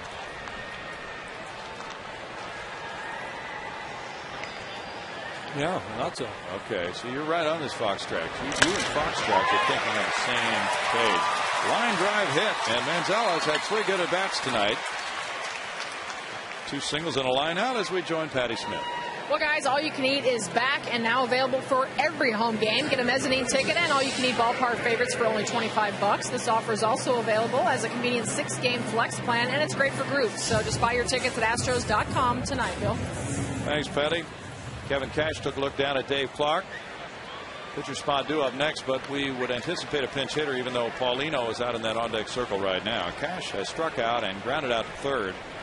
He squares around the bunt. You know they're going to pinch hit for Paulino.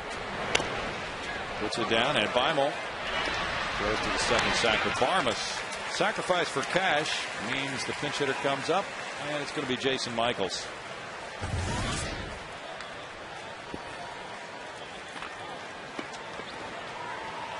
J. Mike brings that right-handed bat with power to the plate against the lefty Beimel.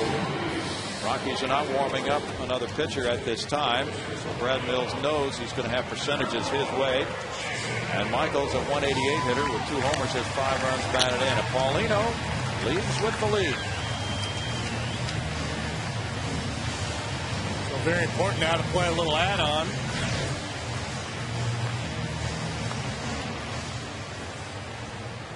But Norris there with Paulino. They're back-to-back in the rotation. Bullpen pretty well rested. Matt Lindstrom, the closer, has not worked in a while. Michaels 233 in his career pinch hitting with 6 pinch hit bombs. 1 this year. He's 3 for 15 this season as a pinch hitter.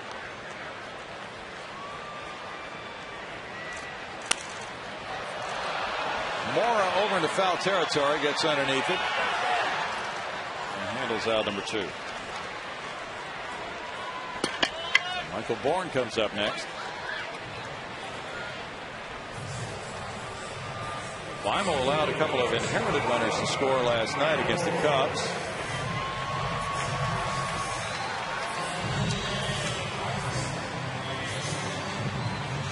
He was added to the Rockies roster in mid-April on the 16th after signing a minor league contract with them March 23rd. That's very late in spring training in 09.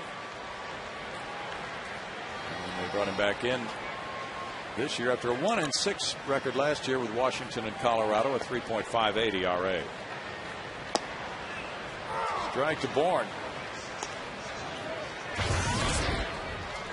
Felipe Paulino in 6 innings allowed 2 hits, 2 runs. He walked 5 and fanned 4. Yeah, in the walks, you know, you only give up 2 hits, not that big of an issue. 100 pitches, 57 strikes. Hot night. That's a good night's work right there. Get up into that clubhouse, slap a little ice on the shoulder, sit back, flip on the ball game, and say, hang on, boys, give me that W. Well, it probably was a very good thing that he flew ahead of the team. It has been a warm night to pitch, so he might have gotten some extra rest and produced good numbers tonight. Bourne left field line, foul. Caught, no, dropped. It's a tough hang in there for a left-handed hitter against Beimel. Big, long lefty. He drops down a little bit, gives you some tough angles to contend with. Bourne has faced one lefty, Smith, now another in Beimel tonight.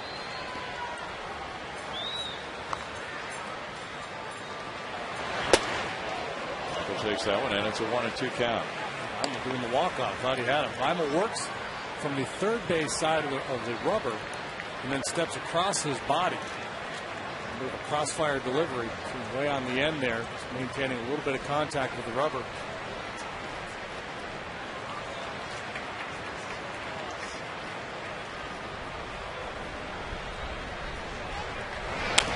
Bourne fouls it away. Michael has a 5-game hitting streak as of his first inning single tonight. Now, that used to be considered illegal by the pitcher to do that, but now it's permissible. As long as any part of the foot maintains contact with the rubber. It used to be in the rule book anyway, it stated that you had to have your foot fully in front of the rubber. And now you can just put one toe on there like he has done.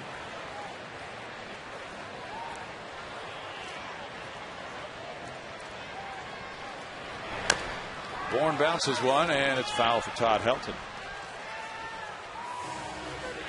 Still a 1-2 count to Michael.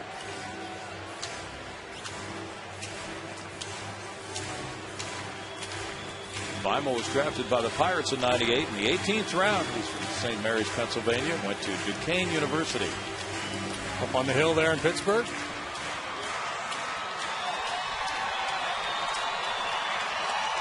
And he's almost at 500 appearances for his career.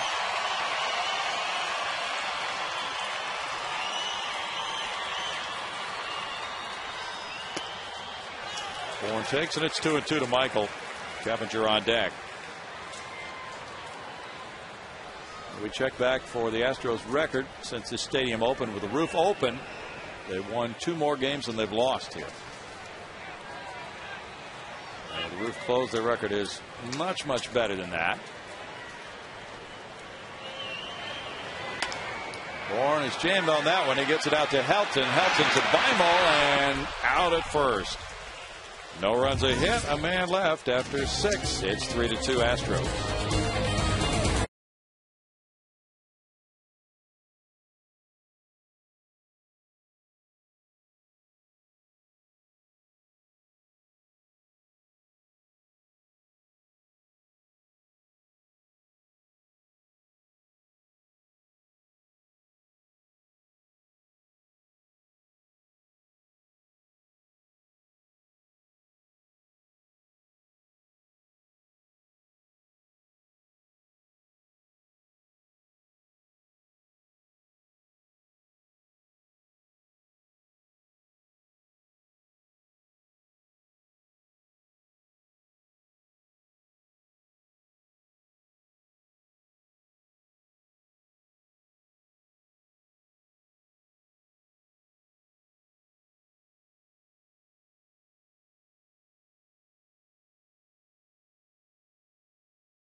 By Capital One and by Chevy.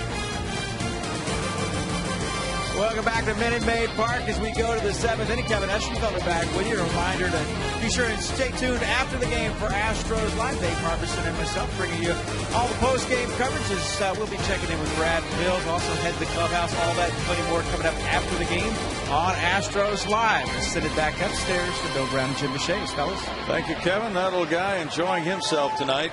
And a 3-2 ball game. The 7th inning begins with Chris Sampson on the mound. Working to Melvin Mora. And throwing strike one. Chris worked Monday night very briefly, 1/3 of an inning, and his numbers are excellent this year. Indeed they are. Really been on a nice roll. Keeping that sinker down around the knees, and no margin for error here now. 1-run ball game as we move into the 7th. And Sampson was telling me a couple weeks ago he really loves situations like this. Pitching in the late innings with a lead like this, only 1-run lead, so you really got to make the most out of every pitch.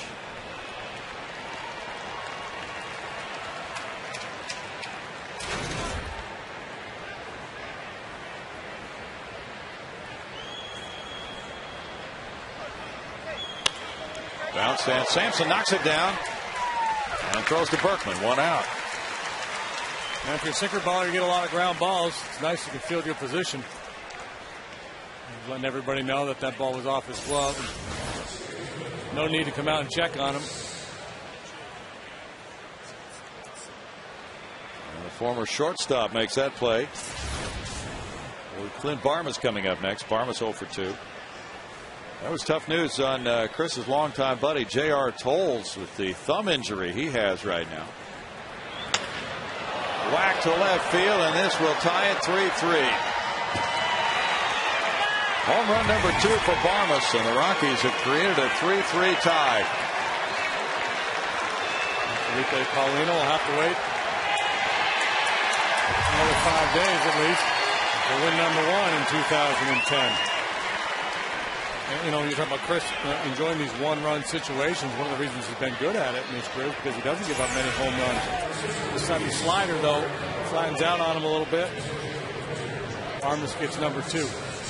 First home run Sampson has allowed this season.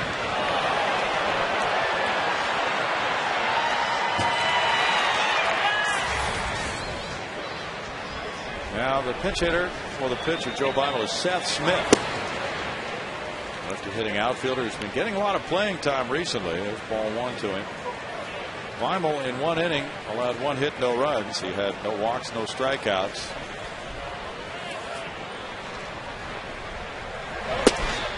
Inside to Smith. Smith with a .258 average has 16 runs batted in for 93 at bats, and as a pinch hitter he's 3 for 10 with a homer. 5 runs batted in for Seth Smith as a pinch hitter.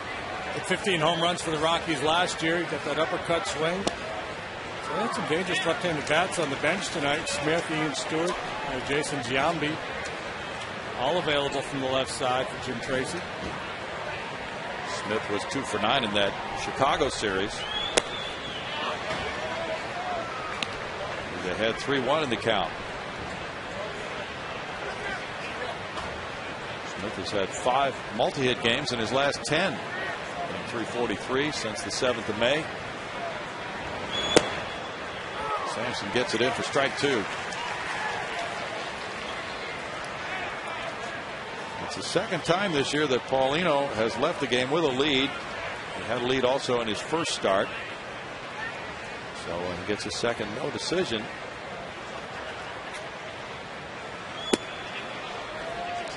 Smith draws a pinch walk. So 2 things we don't see very often from Sampson come back to back, a homer and a walk.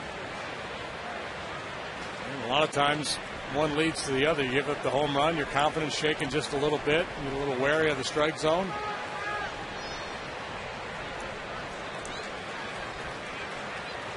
Now it's Gonzalez. Rockies with the home run by Barmas have hit 36 this year. They rank 9th in the National League. Manzella and Keppinger set up to turn a double play. Strike to Gonzalez, who's been kept off base tonight.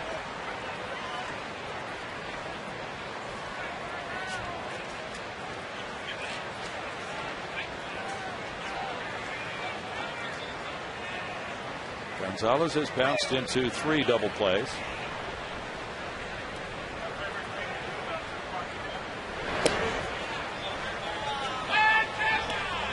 A pretty interesting player.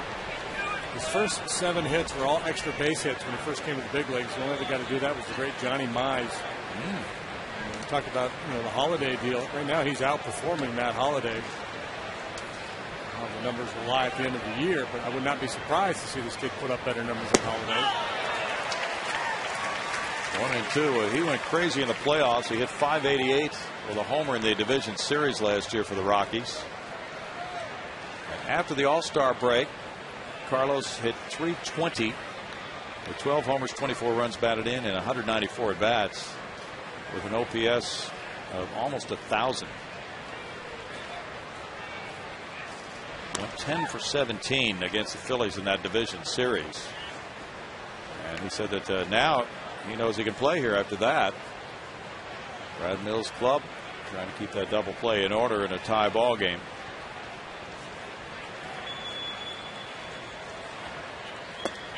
Gonzalez is down on strikes. 2 outs. Now Fowler. Big aggressive swing at a dandy of a changeup, moving down and away from him. Way out in front. Well, Chris changed the grip a little bit on that pitch this spring. Fowler walked and scored in the first. He's grounded out twice since then. Dexter's from Atlanta. Strike for Sampson. He was a first-team high school All-America at Alpharetta, Georgia, the Atlanta area. First came to the majors in '08.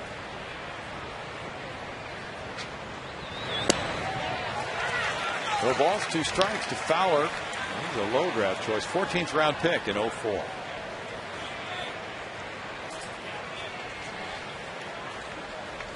Cleveland leads Kansas City 4-3. They're in the bottom of the 8th at Cleveland. Turned down an offer from Harvard to sign with the Rockies. 1-2. Harvard and the University of Miami offered him scholarships.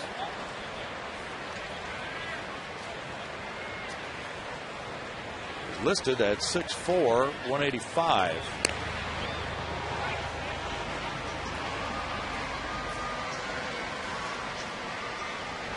$25,200 is the paid attendance tonight at Minute Maid Park in the first of 5 games on this homestand. Tampa Bay here over the weekend for 3. Glove by Keppinger. And in the 7th, the Rockies tied with a Barmas homer, leaving this game 3-3 at 7th inning stretch time.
on a ground out.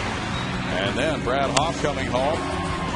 First play on Mora. Carlos Lee making it 3-2 Houston, and then the hanging breaking ball deposited in those left field seats, and it's thrown back as Clint Farmas's home run, his second of the year, ties the game 3-3. Now Esmil Rogers coming out of the bullpen, and the Rockies have made another change as well, moving Gonzalez over to center. And Seth Smith stays into play left field.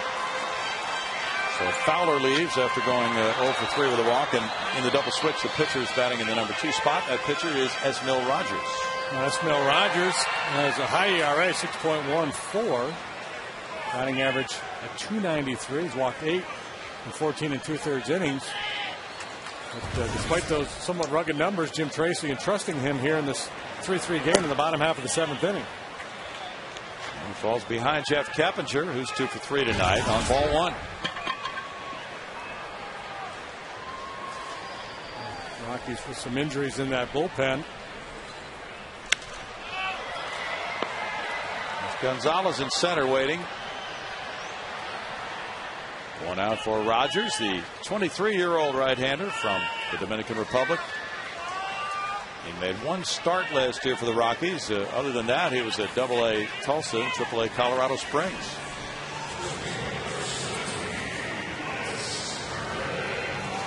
Rogers was signed as a free agent in 03 from the Dominican as an infielder.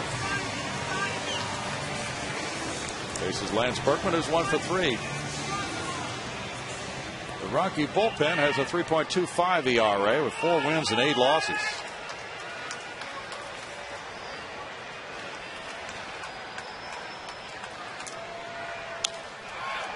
Foul back for strike 1.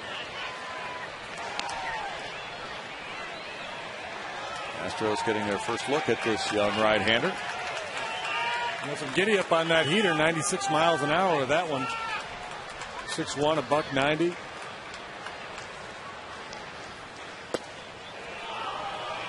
It's 0-2.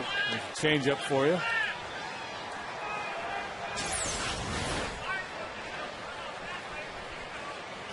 Oliva yanking it back a little bit, stealing one for his pitcher. And he crowds Berkman for a 1-2 count. Rogers came in the 6th inning Thursday against Washington for his 4th relief appearance of the year. His first 2 outings in May were as a starter against the Dodgers and Giants. And he gets a strikeout of Berkman, 2 outs. Our extraordinary play is brought to you by Land Rover. Strikeout number 5 for Rockies. And we go back to the 5th inning. And Carlos Lee. A line drive home run into the Crawford boxes. So that's 3 in the last 4 ball games for him. Saturday last night. Yeah, you're right. Tonight.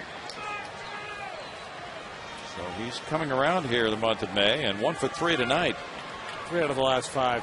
Okay. And not going for that Esmil Rogers pitch. For ball 1. Hunter Pence is on deck. Rogers made the opening day ball club for the Rockies for the first time, but then he went down in mid-April. 1 ball, 1 strike. That's when Joe Beimel joined the bullpen, and then he came right back on May 1st. You see why Jim Tracy will give him some opportunities to secure a spot late in games. He's got a great arm. The injuries to some of these other fellows opening up a door of opportunity for a guy like Rogers.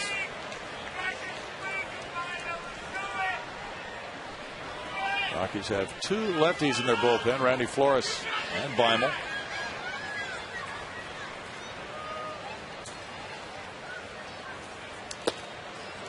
That's a close one. It's ball 2. Yeah, not only does he have a good arm, but at least what we've seen so far tonight, he's got a pretty good idea of what he's trying to do, the way he's mixing his pitches and locating his fastball, moving that ball in and out.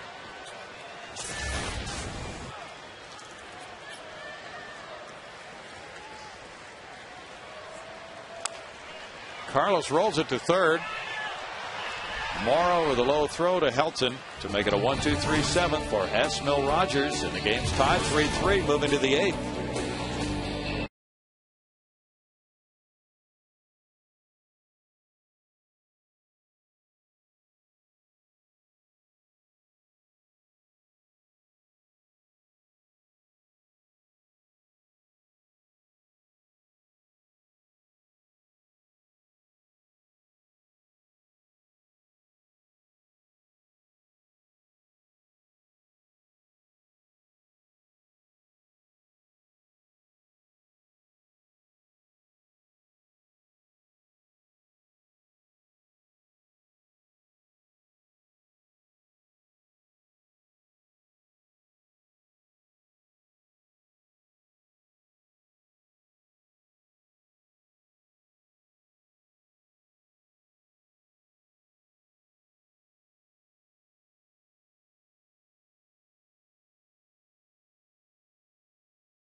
game, and 5 this month now with a home run.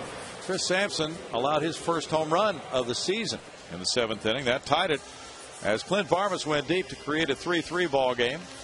And now we take that score to the 8th inning. And coming into the game for the Astros is the veteran right-hander Brandon Lyon with a 2-1 record and a 4.41 ERA. Well, Brandon has to deal with the middle of the Rockies order here. Hop, Tulowitzki, and Helton due up here in the 8th.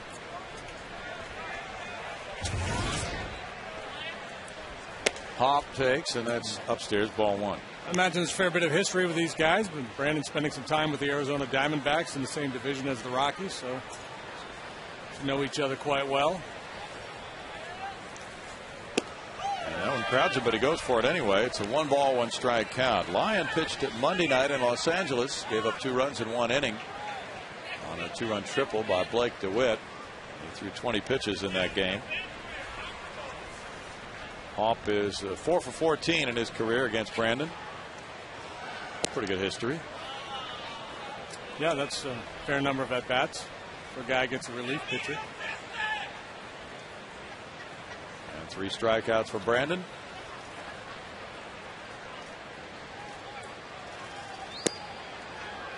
Now 3 balls and a strike to Hop.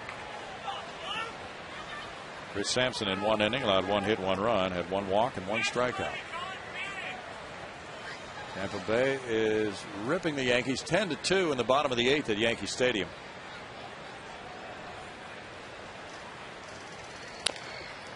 Tap foul. Florida got 2 in the 6th at St. Louis and leads the Cardinals 2-0 after 6. Hanley Ramirez in the lineup? We're going to check. I heard that he was going to play tonight. Yeah. He had been benched by Freddie Gonzalez for not hustling, and then he was asked to apologize to his teammates, and he originally refused, but apparently he changed his mind and said that he would. Okay. And yeah, he's back. He's 3 for 4 tonight. So if I'm Freddie Gonzalez, even if he doesn't at that point, I'd figure, all right, well, we'll just let you be irascible, but I need your bat in the lineup. There's only so far you can go with that program. Yeah. Fly ball, and Michael Bourne comes in center field. A nice comeback for Lyon after falling behind Hop. He gets him for out number 1. Tulowitzki's next. He's 1 for 3 with an RBI. Sports is kind of unique that way if you think about it. You get in trouble at work, and they tell you you have the day off. You know, anywhere else, you'd love to have a day off of work. We're not happy with you. Stay home. Take a day off. Take your wife out to lunch. Play a little golf. Troy Tulowitzki fouls it for strike 1. And Hanley Ramirez is under contract for several more years with the Marlins. Anibal Sanchez has the shutout going for Florida at St. Louis. Jaime Garcia left after 5 shutout innings as the Cardinals starter. It's 1-1. Garcia threw 96 pitches in those 5 innings.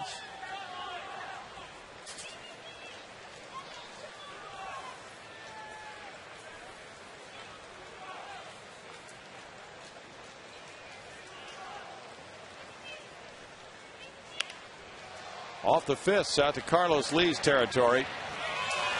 2 down.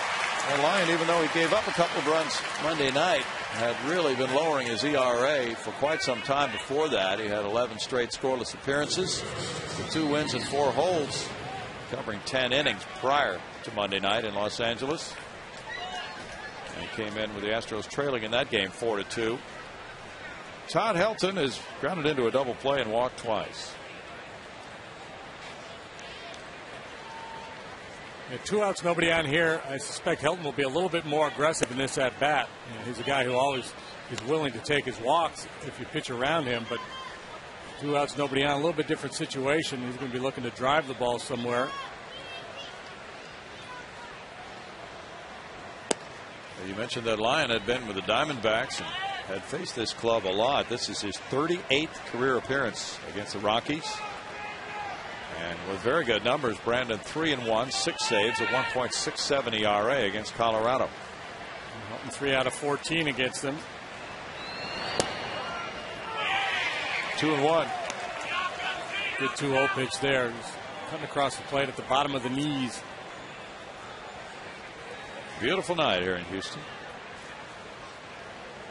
Helton 36 with a repaired back. Surgically repaired. And grounds one up the middle past the diving Manzella for a single with 2 outs. Well, he's reached 3 times in a row in this game. And he is the active leader in Major League Baseball in reaching base. 427 career on base holders. Face plant there for Manzella. And the one thing Helton doesn't do well is running. He's not particularly fast. So as an infielder, you're looking, willing to leave your feet, figuring you got a chance to throw him out on a play like that. Miguel Olivo hit 23 homers for Kansas City last year, 390 at bats. Smacks one into left field. And Helton goes to second. Back-to-back 2-out singles bring up Melvin Mora.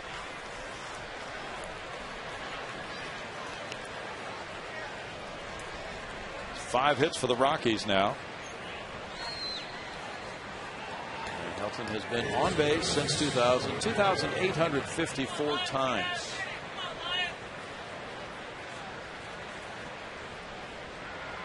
Mora has an RBI tonight. He's 0 for 3. Bounced into a force play in the 4th inning where the base is loaded and 1 out. For the Astros, it'll be Pence, Feliz, and Manzella due up in the last of this inning.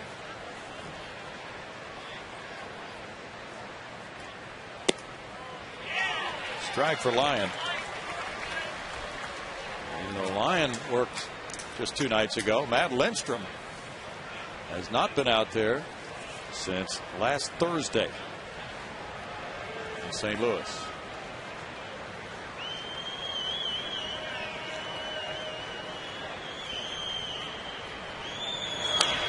So you got to believe Lindstrom has the 9th regardless of the score. That's true.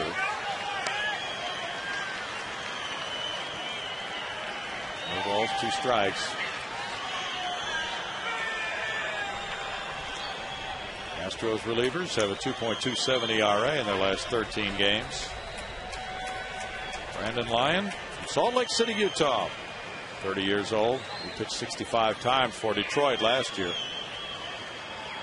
He was with Arizona from 05 through 08 in the NL West.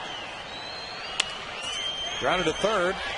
Feliz to second, and Keppinger takes that throw for the force play on Olivo. No runs, 2 hits, 2 left. Bottom of the 8th coming. Colorado 3, Houston 3.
Out 4 when he left the ball game, was in position to get the win. A solo home run for the Rockies tied the ball game. A tough no decision for Felipe Paulino, but a job well done, especially coming on the heels of last time out when he really struggled against the San Francisco Giants.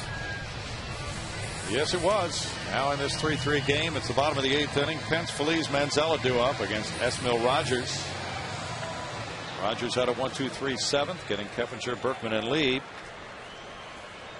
After Joe Beimel worked a scoreless 6th inning. Pence has an infield hit to third in the 3rd inning and a single to left field in the 5th.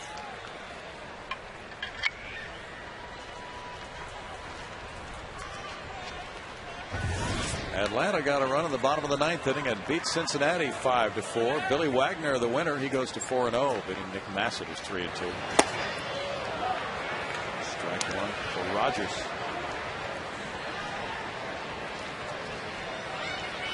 Cool off those red-hot Reds a little bit. Chris Heisey hit his 2nd homer for Cincinnati. Brian McCann, number 4 for Atlanta. Cincinnati had won 4 in a row, 9 out of 10 before that game tonight. Atlanta now back to 500 with that win at 20-20. Drew Storen got his first major league win in relief for Washington. Grounded to second. Varmus. 1 out. Bad aim on that one. That was hit pretty well. Yes, it was. Patty Smith. Well, follow the Astros on your iPhone, iPod Touch, BlackBerry, and Android phone with MLB.com at Bat 2010, featuring play-by-play video highlights and live audio broadcasts. Visit Astros.com today on your iPhone, iPad Touch, Android, or BlackBerry for more details. You guys got all those little devices down? We've got them down, but we don't know how to use them. What's an Android? A robot? Science fiction movie. Oh, those are pretty cool, actually. Pedro Feliz with strike one. Feliz is 1 for 3 in this game. He reached on an infield hit and came around to score in the 2nd inning.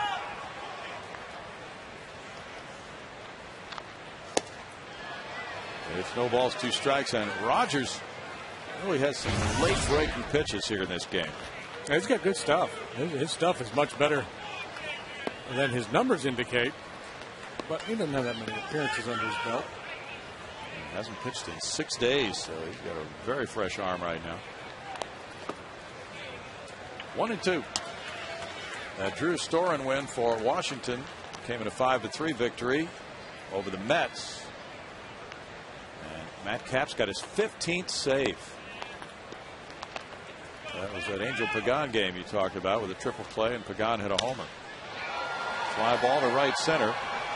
An inside the park home run, first in the history of Nationals ballpark, and also on the Washington Nationals front, Steven Strasburg, the phenom, pitched again at AAA tonight, and again scoreless baseball, 6 in the 3rd, scoreless for Strasburg as the clock continues to tick. For his call up, I think we're going to miss him. I think it'll be right after they leave here, probably early June. Yeah, June 6th seems to be a day that's creating a lot of buzz. We've got June 6th in the office pool for Steven Strasburg's debut. It could be a winner. Tommy Manziel is 2 for 3. It won't happen here. We'll break him out at home. Yeah, that's for sure. Strike to Manziel.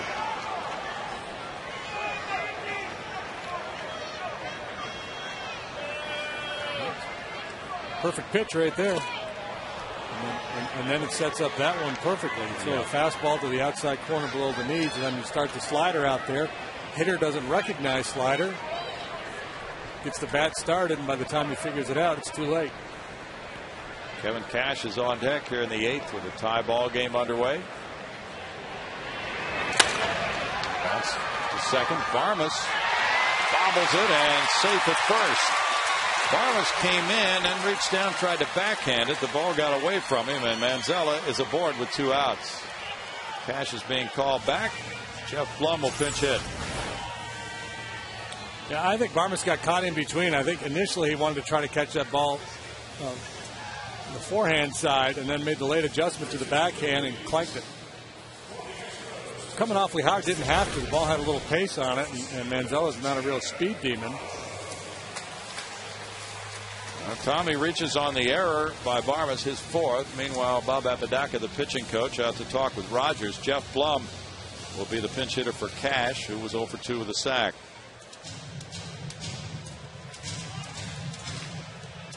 Jeff, a 308 hitter, has no homers, 6 runs batted in. And he has 5 hits and 14 pinch hits at bats with 4 runs batted in as a pinch hitter. And Jason Michaels has already pinch hit.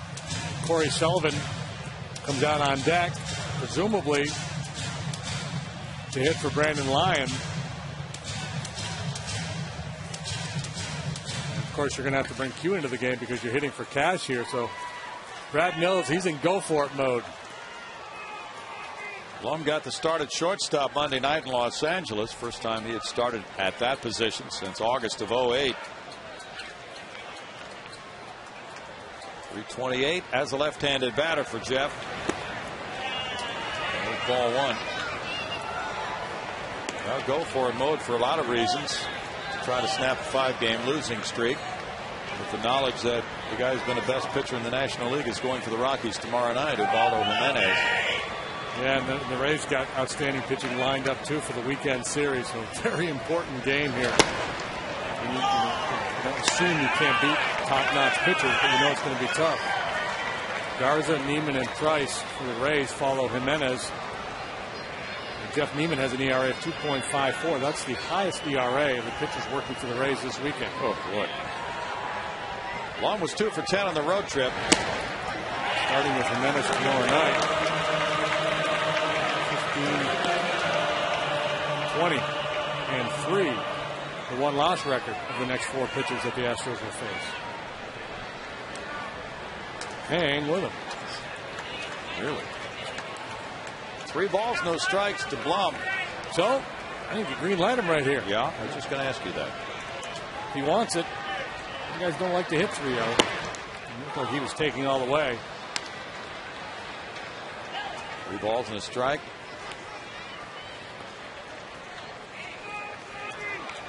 Uncle Bourne. Corey Sullivan, the former Rocky, on deck. If the inning continued, Michael would also bat.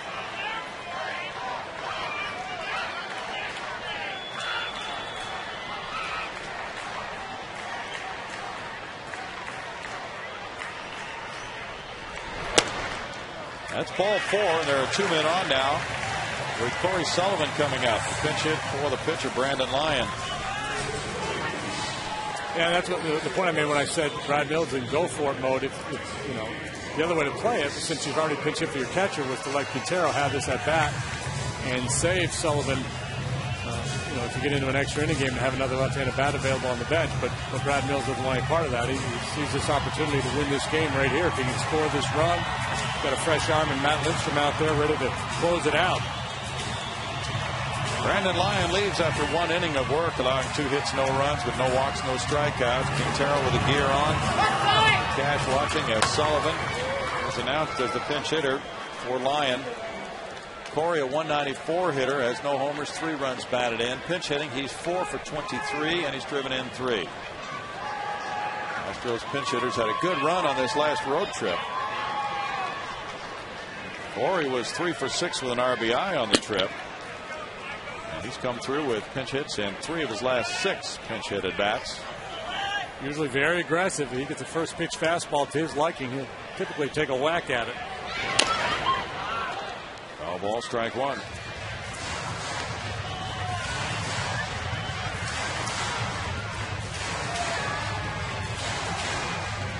Corey from Wake Forest coming to the Rockies and getting his chance to play for them. Then moved on to the Mets. Makes his home in Denver now. They drafted him in 01 in the 7th round. Line drive left field. Manzella is coming home. Here's Seth Smith with a throw to the plate. Manzella is safe. And now Blum goes to 3rd and Sullivan into 2nd with the Astros leading at 4-3. What a big hit for Corey Sullivan and the Astros here with 2 outs in the 8th inning. The Astros offense has really sputtered all year long, but the pinch hitting department's been pretty solid, especially lately.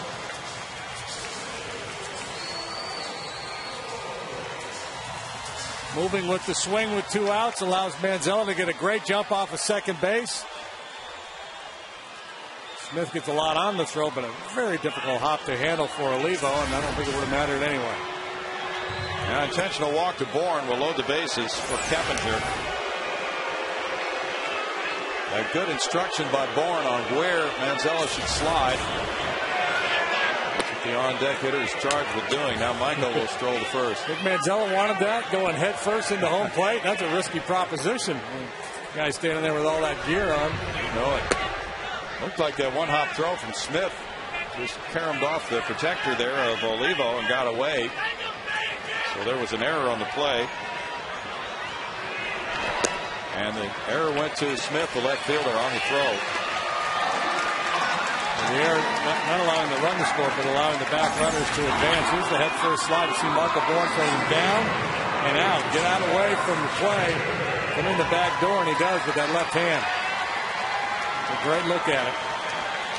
And the error allowing those runners to move up now is followed by the walk. So Manzella's home with the lead run, but the Astros want more working room for the ninth inning. Manzella, those last few steps got there quickly. Now it's Keppinger 2 for 4 with an RBI.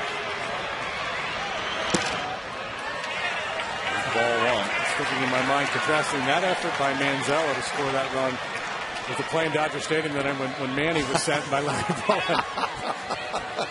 Manny just kind of conceded about 2/3 of the way down the line. This isn't going to work out so good. Keppinger is 1 for 3 with the bases loaded with 4 runs batted in those situations this year. 1 ball, 1 strike. Astros on the road trip swept that series in St. Louis, and the error is a big part of it. And it's a huge, costly error for the Rockies here. 2 outs, nobody on. Barmas planks that ground ball. Now it's 2-1. Yes, it was. And there's opened the gates for the lead run, and now the Astros hoping Keppinger can have a pile-on hit here. Keppinger's had 2 3 RBI games this season of the Astros total of 5 as a team.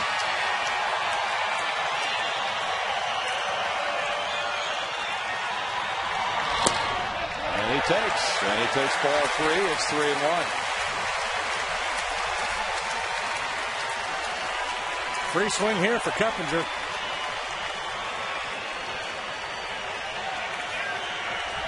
Brad Mills' club has out-hit the Rockies 12-5, leading by 1. Berkman on deck.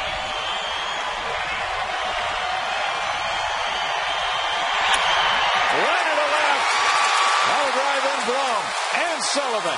And Michael Bourne is being sent home by Dave Clark. Another huge bases-loaded hit for Keppinger. And the Astros lead 7-3 as Keppinger has a 4 RBI night.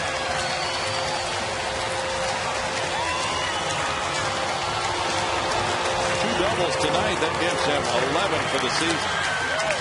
Just a great at-bat there. Got into a favorable count. A situation where he could sit on a fastball. Nowhere for Rogers to put him.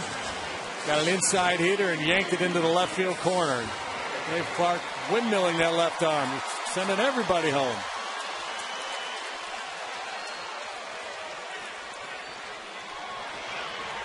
Another solid line drive. Just been pulling the ball tonight. He's pulled it 4 times.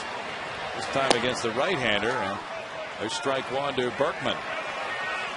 That was just a classic case of getting into a nice hitter's count and then doing something with it. Sullivan with the go-ahead hit with 2 outs preceded him.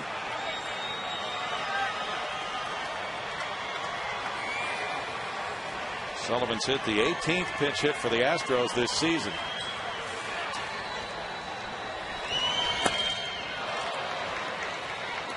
So 0-2 to Berkman.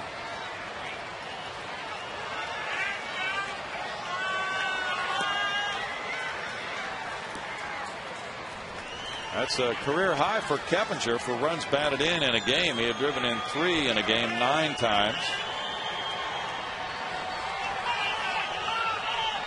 4 runs batted in tonight, give him 16 for the season.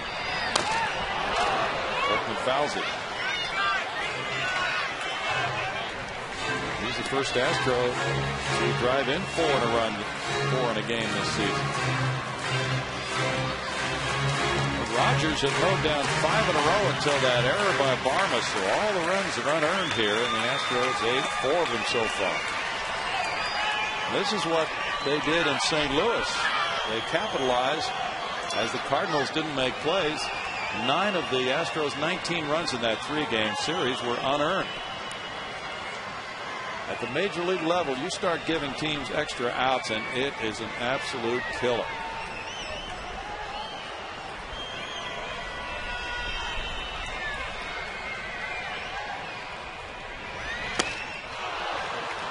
And a strikeout ends it in the Astros' 8th inning. They sent 8 men to the plate. 4 of them score on 2 hits, 2 errors in the inning.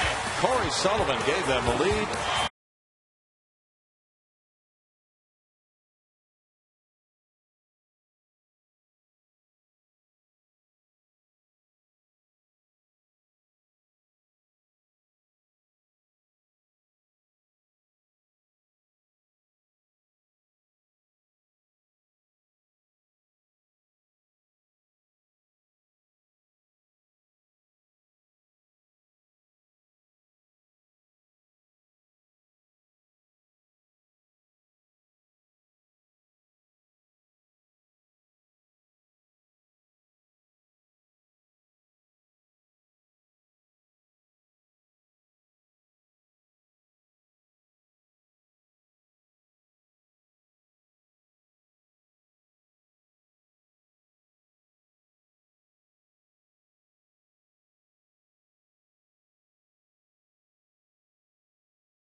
The board on the bottom of the eighth, JD. Yeah, see the late adjustment there by Barmas going to the backhand side. The ball hits him off the heel of his glove, and he can't corral it. If he gets it there, he's probably going to make a play, but not able to, and that opened up the door. Asher was able to walk right in and inflict some serious damage, so much so that Matt Lindstrom does not have a save opportunity as he takes the mound here. Sherrill behind the plate. Matt pitched in all 3 and saved all 3 of the games in St. Louis to start the road trip. Has not pitched since. He throws strike 1 to Clint Barmas, who homered in the 7th to tie at 3-3. So a great moment for Barmas at that point, and then a low as he made the 2-out error, opening the floodgates in the bottom of the 8th inning. Baseball has metaphor for life. No balls, 2 strikes. Brandon Lyon is in a position to be the winning pitcher. As you mentioned, Lindstrom is not in a save situation. He has converted 21 saves in a row going back to last year. That's the longest current streak in the league. 11 consecutive scoreless appearances this season. Brandon Lyon, if he gets the win, will be the Astros team leader in wins. It'll be his 3rd. That is crazy. Barmas strikes out. And Brandon's certainly done a nice job, but it's crazy because no starter has that many wins. Barmas, that air in the back of his mind, trying to take a mighty cut, but you're not going to catch up to Lindstrom up there. Now Seth Smith, he drew a pinch walk in the 7th inning and stayed in to play left field.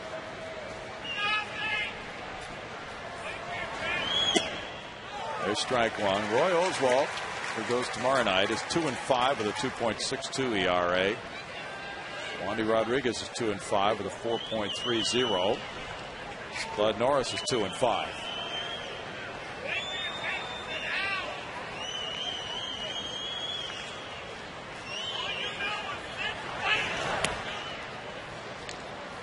Smith looks at it, and it's a 1-ball-1-strike count for Lindstrom.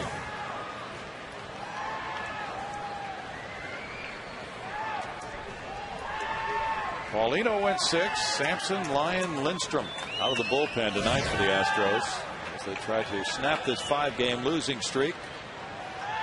Win for the 14th time this year.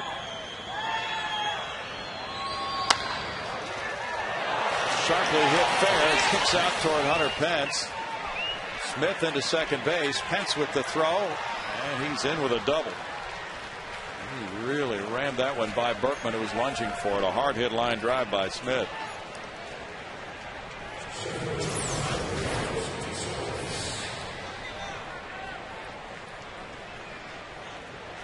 It looked like maybe they're trying to crowd him with a slider. Didn't quite get the bite on it that he has been. That's the trade-off. You know, a relief pitcher like Lindstrom, you like to get steady work. You don't want to be overworked, and that's the fine line for a manager. And sometimes just, you know, the game situation dictates how you're going to use your bullpen. He's plenty fresh tonight. It would be understandable if he wasn't quite as sharp in his command. Carlos Gonzalez, the batter. Slow hopper, backhanded. Keppinger makes a play similar to the one Barmas did not play on Manzella in the 8th inning. 2 outs. Smith to third.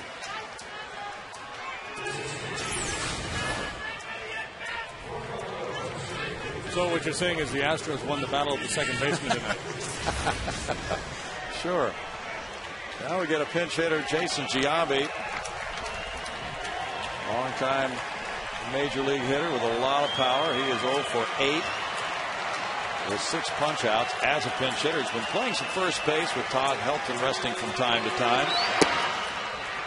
And Giambi looks at ball 1. He joined this club last year late in the season and had some big hits down the stretch. Giambi with all those productive years with Oakland, the Yankees, and went back to Oakland. Had 14 straight years with double-digit home runs. Liner, Manzella catches it, and the Astros win it 7-3 to snap their 5-game losing streak. They come back home and they know they're going to face some of the best pitchers in the game the next 4 nights. They scrap and they pull and they put together 13 hits, and they get an advantage by an error from Barmas, and they put together a 4-run 8th inning to win this one. 7-3 is the final tonight.